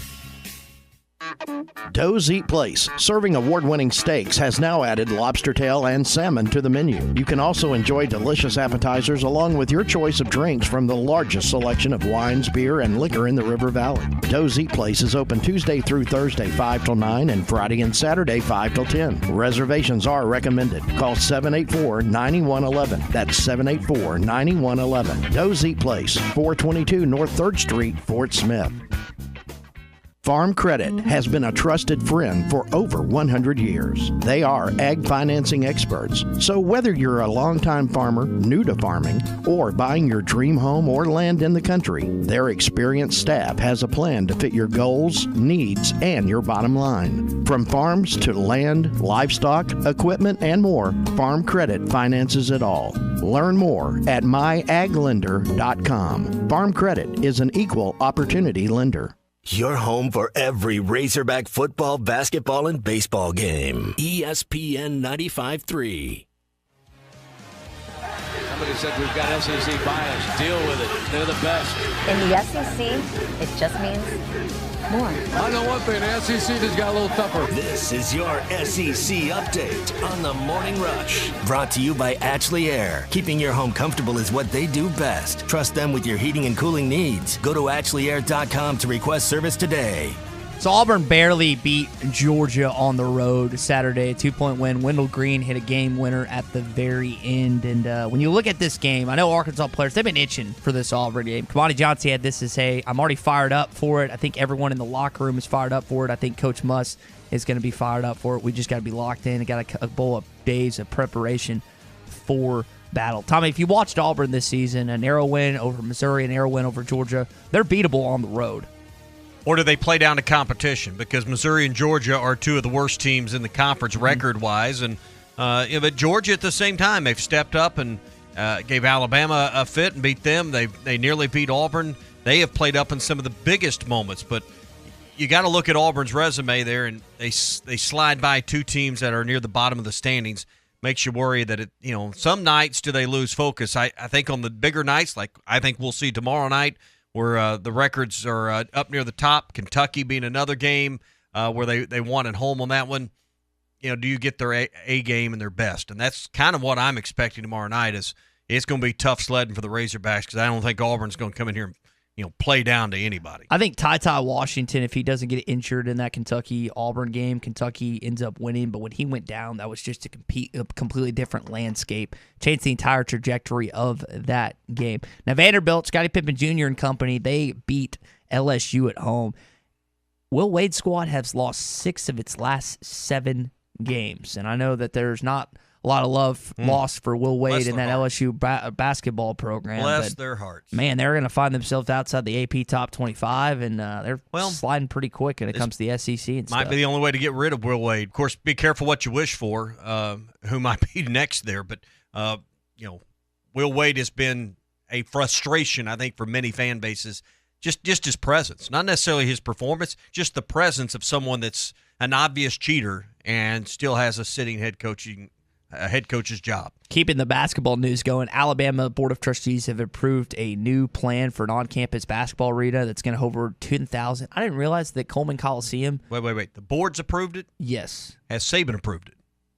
Apparently so. Okay, because it's really not approved until Saban's approved. He gets an okay or check. Right. I don't know. I've never been to Tuscaloosa. I was thinking about going this weekend, but it was Super Bowl Sunday. That just doesn't seem like a great use of my time trying to go all the way there. It's going to hold, Tommy, so Coleman Coliseum, I didn't realize it's 54 years old. Now, Bud Walton Arena was built in 93, so what does it make Bud Walton? Bud Walton opened for the 93-94 season, so that's 28 years. That's pretty crazy that Coleman's 54 years old, that it's that old. But I guess they haven't. But, in terms of buildings, that's not. Is it not that old? Well, I mean, you spend, now Arkansas spent, $30 million to build Bud Walton. Now they're talking about a renovation that's going to be multiples of that. I mean, the cost of building things, is just incredibly expensive these days. But, I mean, you put tens of millions of dollars, hundreds of millions of dollars into something, it's got to kind of last 40 or 50 years anymore, right? I mean, and I don't know. That's what right. But you see NFL teams, and you see some that have had 3 stadiums in my lifetime, and you're like, how in the world does this work out? But they're not cheap to build anymore. So I would think I would be surprised if there's another basketball arena at Arkansas in my lifetime, right? I mean, Barnhill outlived his existence. I can't see Bud Walton in the next 40 years. They'll renovate and they'll keep it up to date. But can you see them replacing Bud Walton anytime soon? I'd be surprised. I have no idea. I'm not an architect or an engineer. I don't know like you said, I didn't even know. I thought 54 years seemed old, but according to you, it's not that old. So I don't know. We think it's old. There's buildings in Europe, churches and places in Europe that are hundreds of years old. That is a good point. So they're well built back in the day. The the Tennessee Ole Miss football game that occurred this past year where the Tennessee fans were throwing stuff. I think a mustard bottle almost hit Lane Kiffin or a golf ball and all that other stuff. There were some, what did you call it earlier? It's called swing lube, but what were you talking about earlier? Some antifreeze. That's what you said. So you're going to camp outside before this game. That's what we were talking about earlier. You better have something to keep your insides warm. Well, Tennessee fans were drinking that antifreeze that you referred to. They sold during that game. They just released this on the Knoxville News Signal. 47,890 alcoholic beverages, $547,000 in total revenue for one game, and that was not close to anything else. What do you think the profit margin is on a alcohol, on a beer or a wine? Well, the markup's huge. In a ball game setting. So I bought, and again, I got to put this in perspective. I've got 8 beers. I got 8 beers on Saturday because there was 4 of us, and we each got 2. I think it was $72. So how much is it? $6. That'd be more than that. Is that $8 a beer? 8 and 8 would be 64. It'd be $9 a beer. Okay, so I think it was $9 a beer. What do you think a Michelob Ultra is to make, to profit, or how much do you think Well, they I got mean, at you're probably wholesale? more in tune with the cost of a keg and how many ounces you get out of a keg. I mean, it's a math equation if you have the numbers, but Usually kegs about 130, 140. let's just guess on the high side. The cup, the labor to pour it, the whole schmear, the convenience cost to run your credit card, everything. I think $2 would knock it dead in the head, and then I think you'd have plenty of money left over. So assuming $2.50. Let's say I'm way wrong and it's $3. Still assuming they have the same price as Arkansas, that's $6 basically a beer that you'd be making. So your profit you'd be making. So what is that? 200%? Two-thirds. Let's just say I think it's probably better than that, but probably 2/3 of that $550,000 is profit. So is it markup? Am I doing the math right? Now, I don't know how it works with their vendors and the concession stands and who gets to keep what and all of those things, but nobody's hurting on that deal. Would Texas be the game that you think Arkansas and they sold the most alcohol? I would think just because it was the largest crowd, and it was a 6 o'clock game, and it was hot. Yeah, that's the other thing is people drink more beer when it's warm. When I mean, it's warm. Even though it's I know that's hard to imagine why those two things go together, but yeah. Even though that alcohol dehydrates you, and you should be drinking water instead of that, but it turns into. Once you get your beer goggles on, you don't think straight. Yeah, something like that. Sunday, so back to the Auburn news that we were discussing last segment. Starting center Nick Brams invited the Auburn Board of Trustees and school president to meet with the Tigers to discuss Brian Harsin. I think that was Justin Hokanson of On 3 Sports that had that. I'd be curious the players' perspective because we've seen some players come out against Brian Harsin, some players in defense. I would like to get a collective sense in that locker room what they think about Brian Harsin because it sure seems like it's not positive based on the stuff that I've read. My guess there isn't a collective sense. There are some that that he recruited, he brought there, or has been supportive of since his arrival, that are probably in his corner. And then there's ones that don't get playing time, that don't like the way they've been talked to, don't feel like the way they've been treated.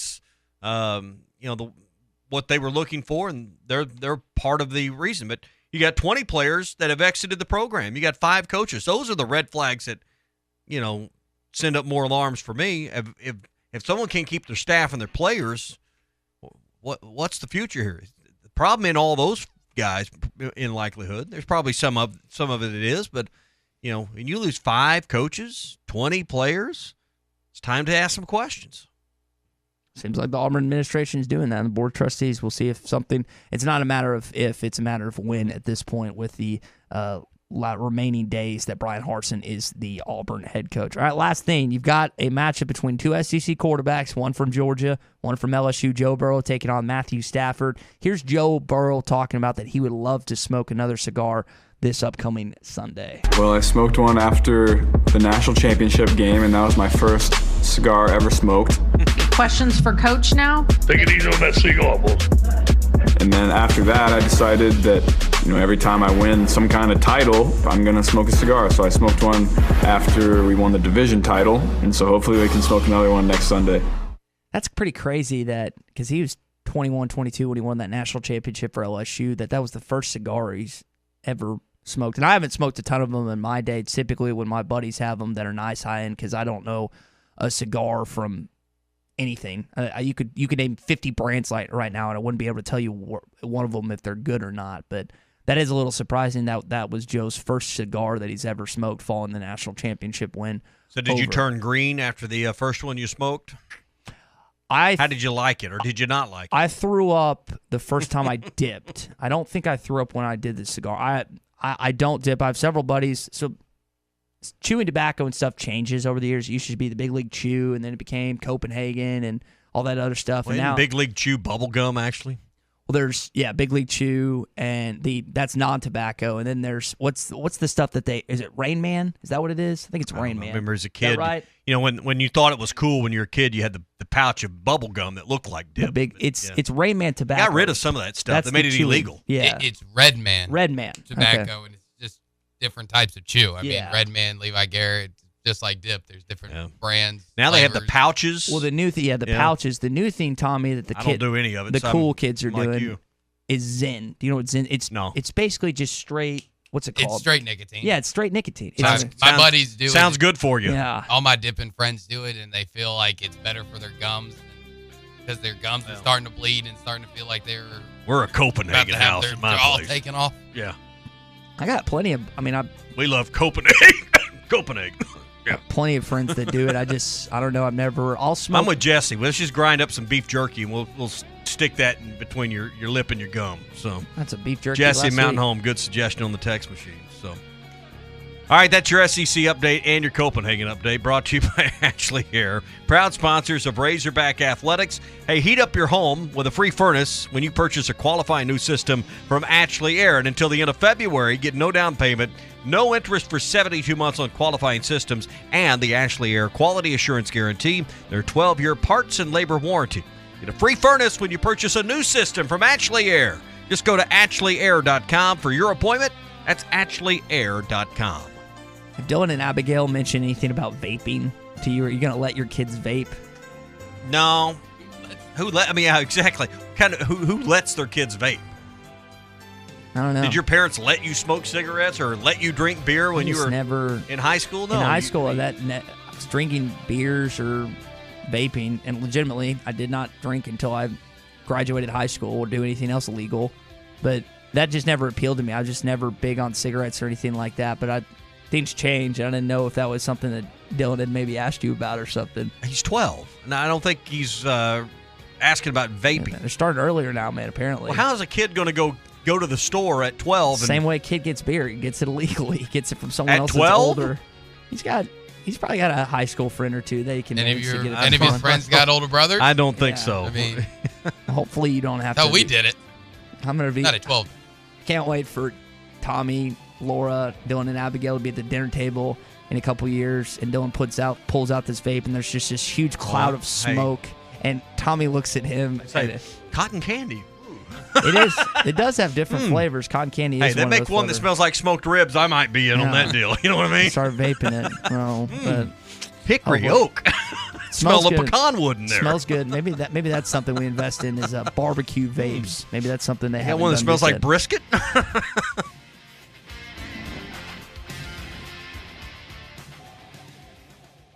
The temperatures may be cooling down, but at Wheels RV in Northwest Arkansas, the deals are still red hot. Whether you are enjoying one of over 50 state parks or tailgating with your favorite team, Wheels has the right RV to help you enjoy fall in the natural state. And at Wheels RV, every new unit comes with a lifetime warranty. So get out to Wheels and see why they were voted best RV dealership in Northwest Arkansas. Wheels RV, 5 miles west of exit 72 off I-49 in Springdale. Seek, explore, discover with Wheels RV. Finding your niche is key to making it in today's world. Hi, this is Brett Good with Henderson Phillips. I found my niche in the NFL for 10 years as a long snapper. Now I have found my niche with Henderson Phillips, helping business owners and executives get the most value for top dollar on employee benefits. I am Brett Good with Henderson Phillips. Call or text me today at 479-651-2292. That's 479-651-2292.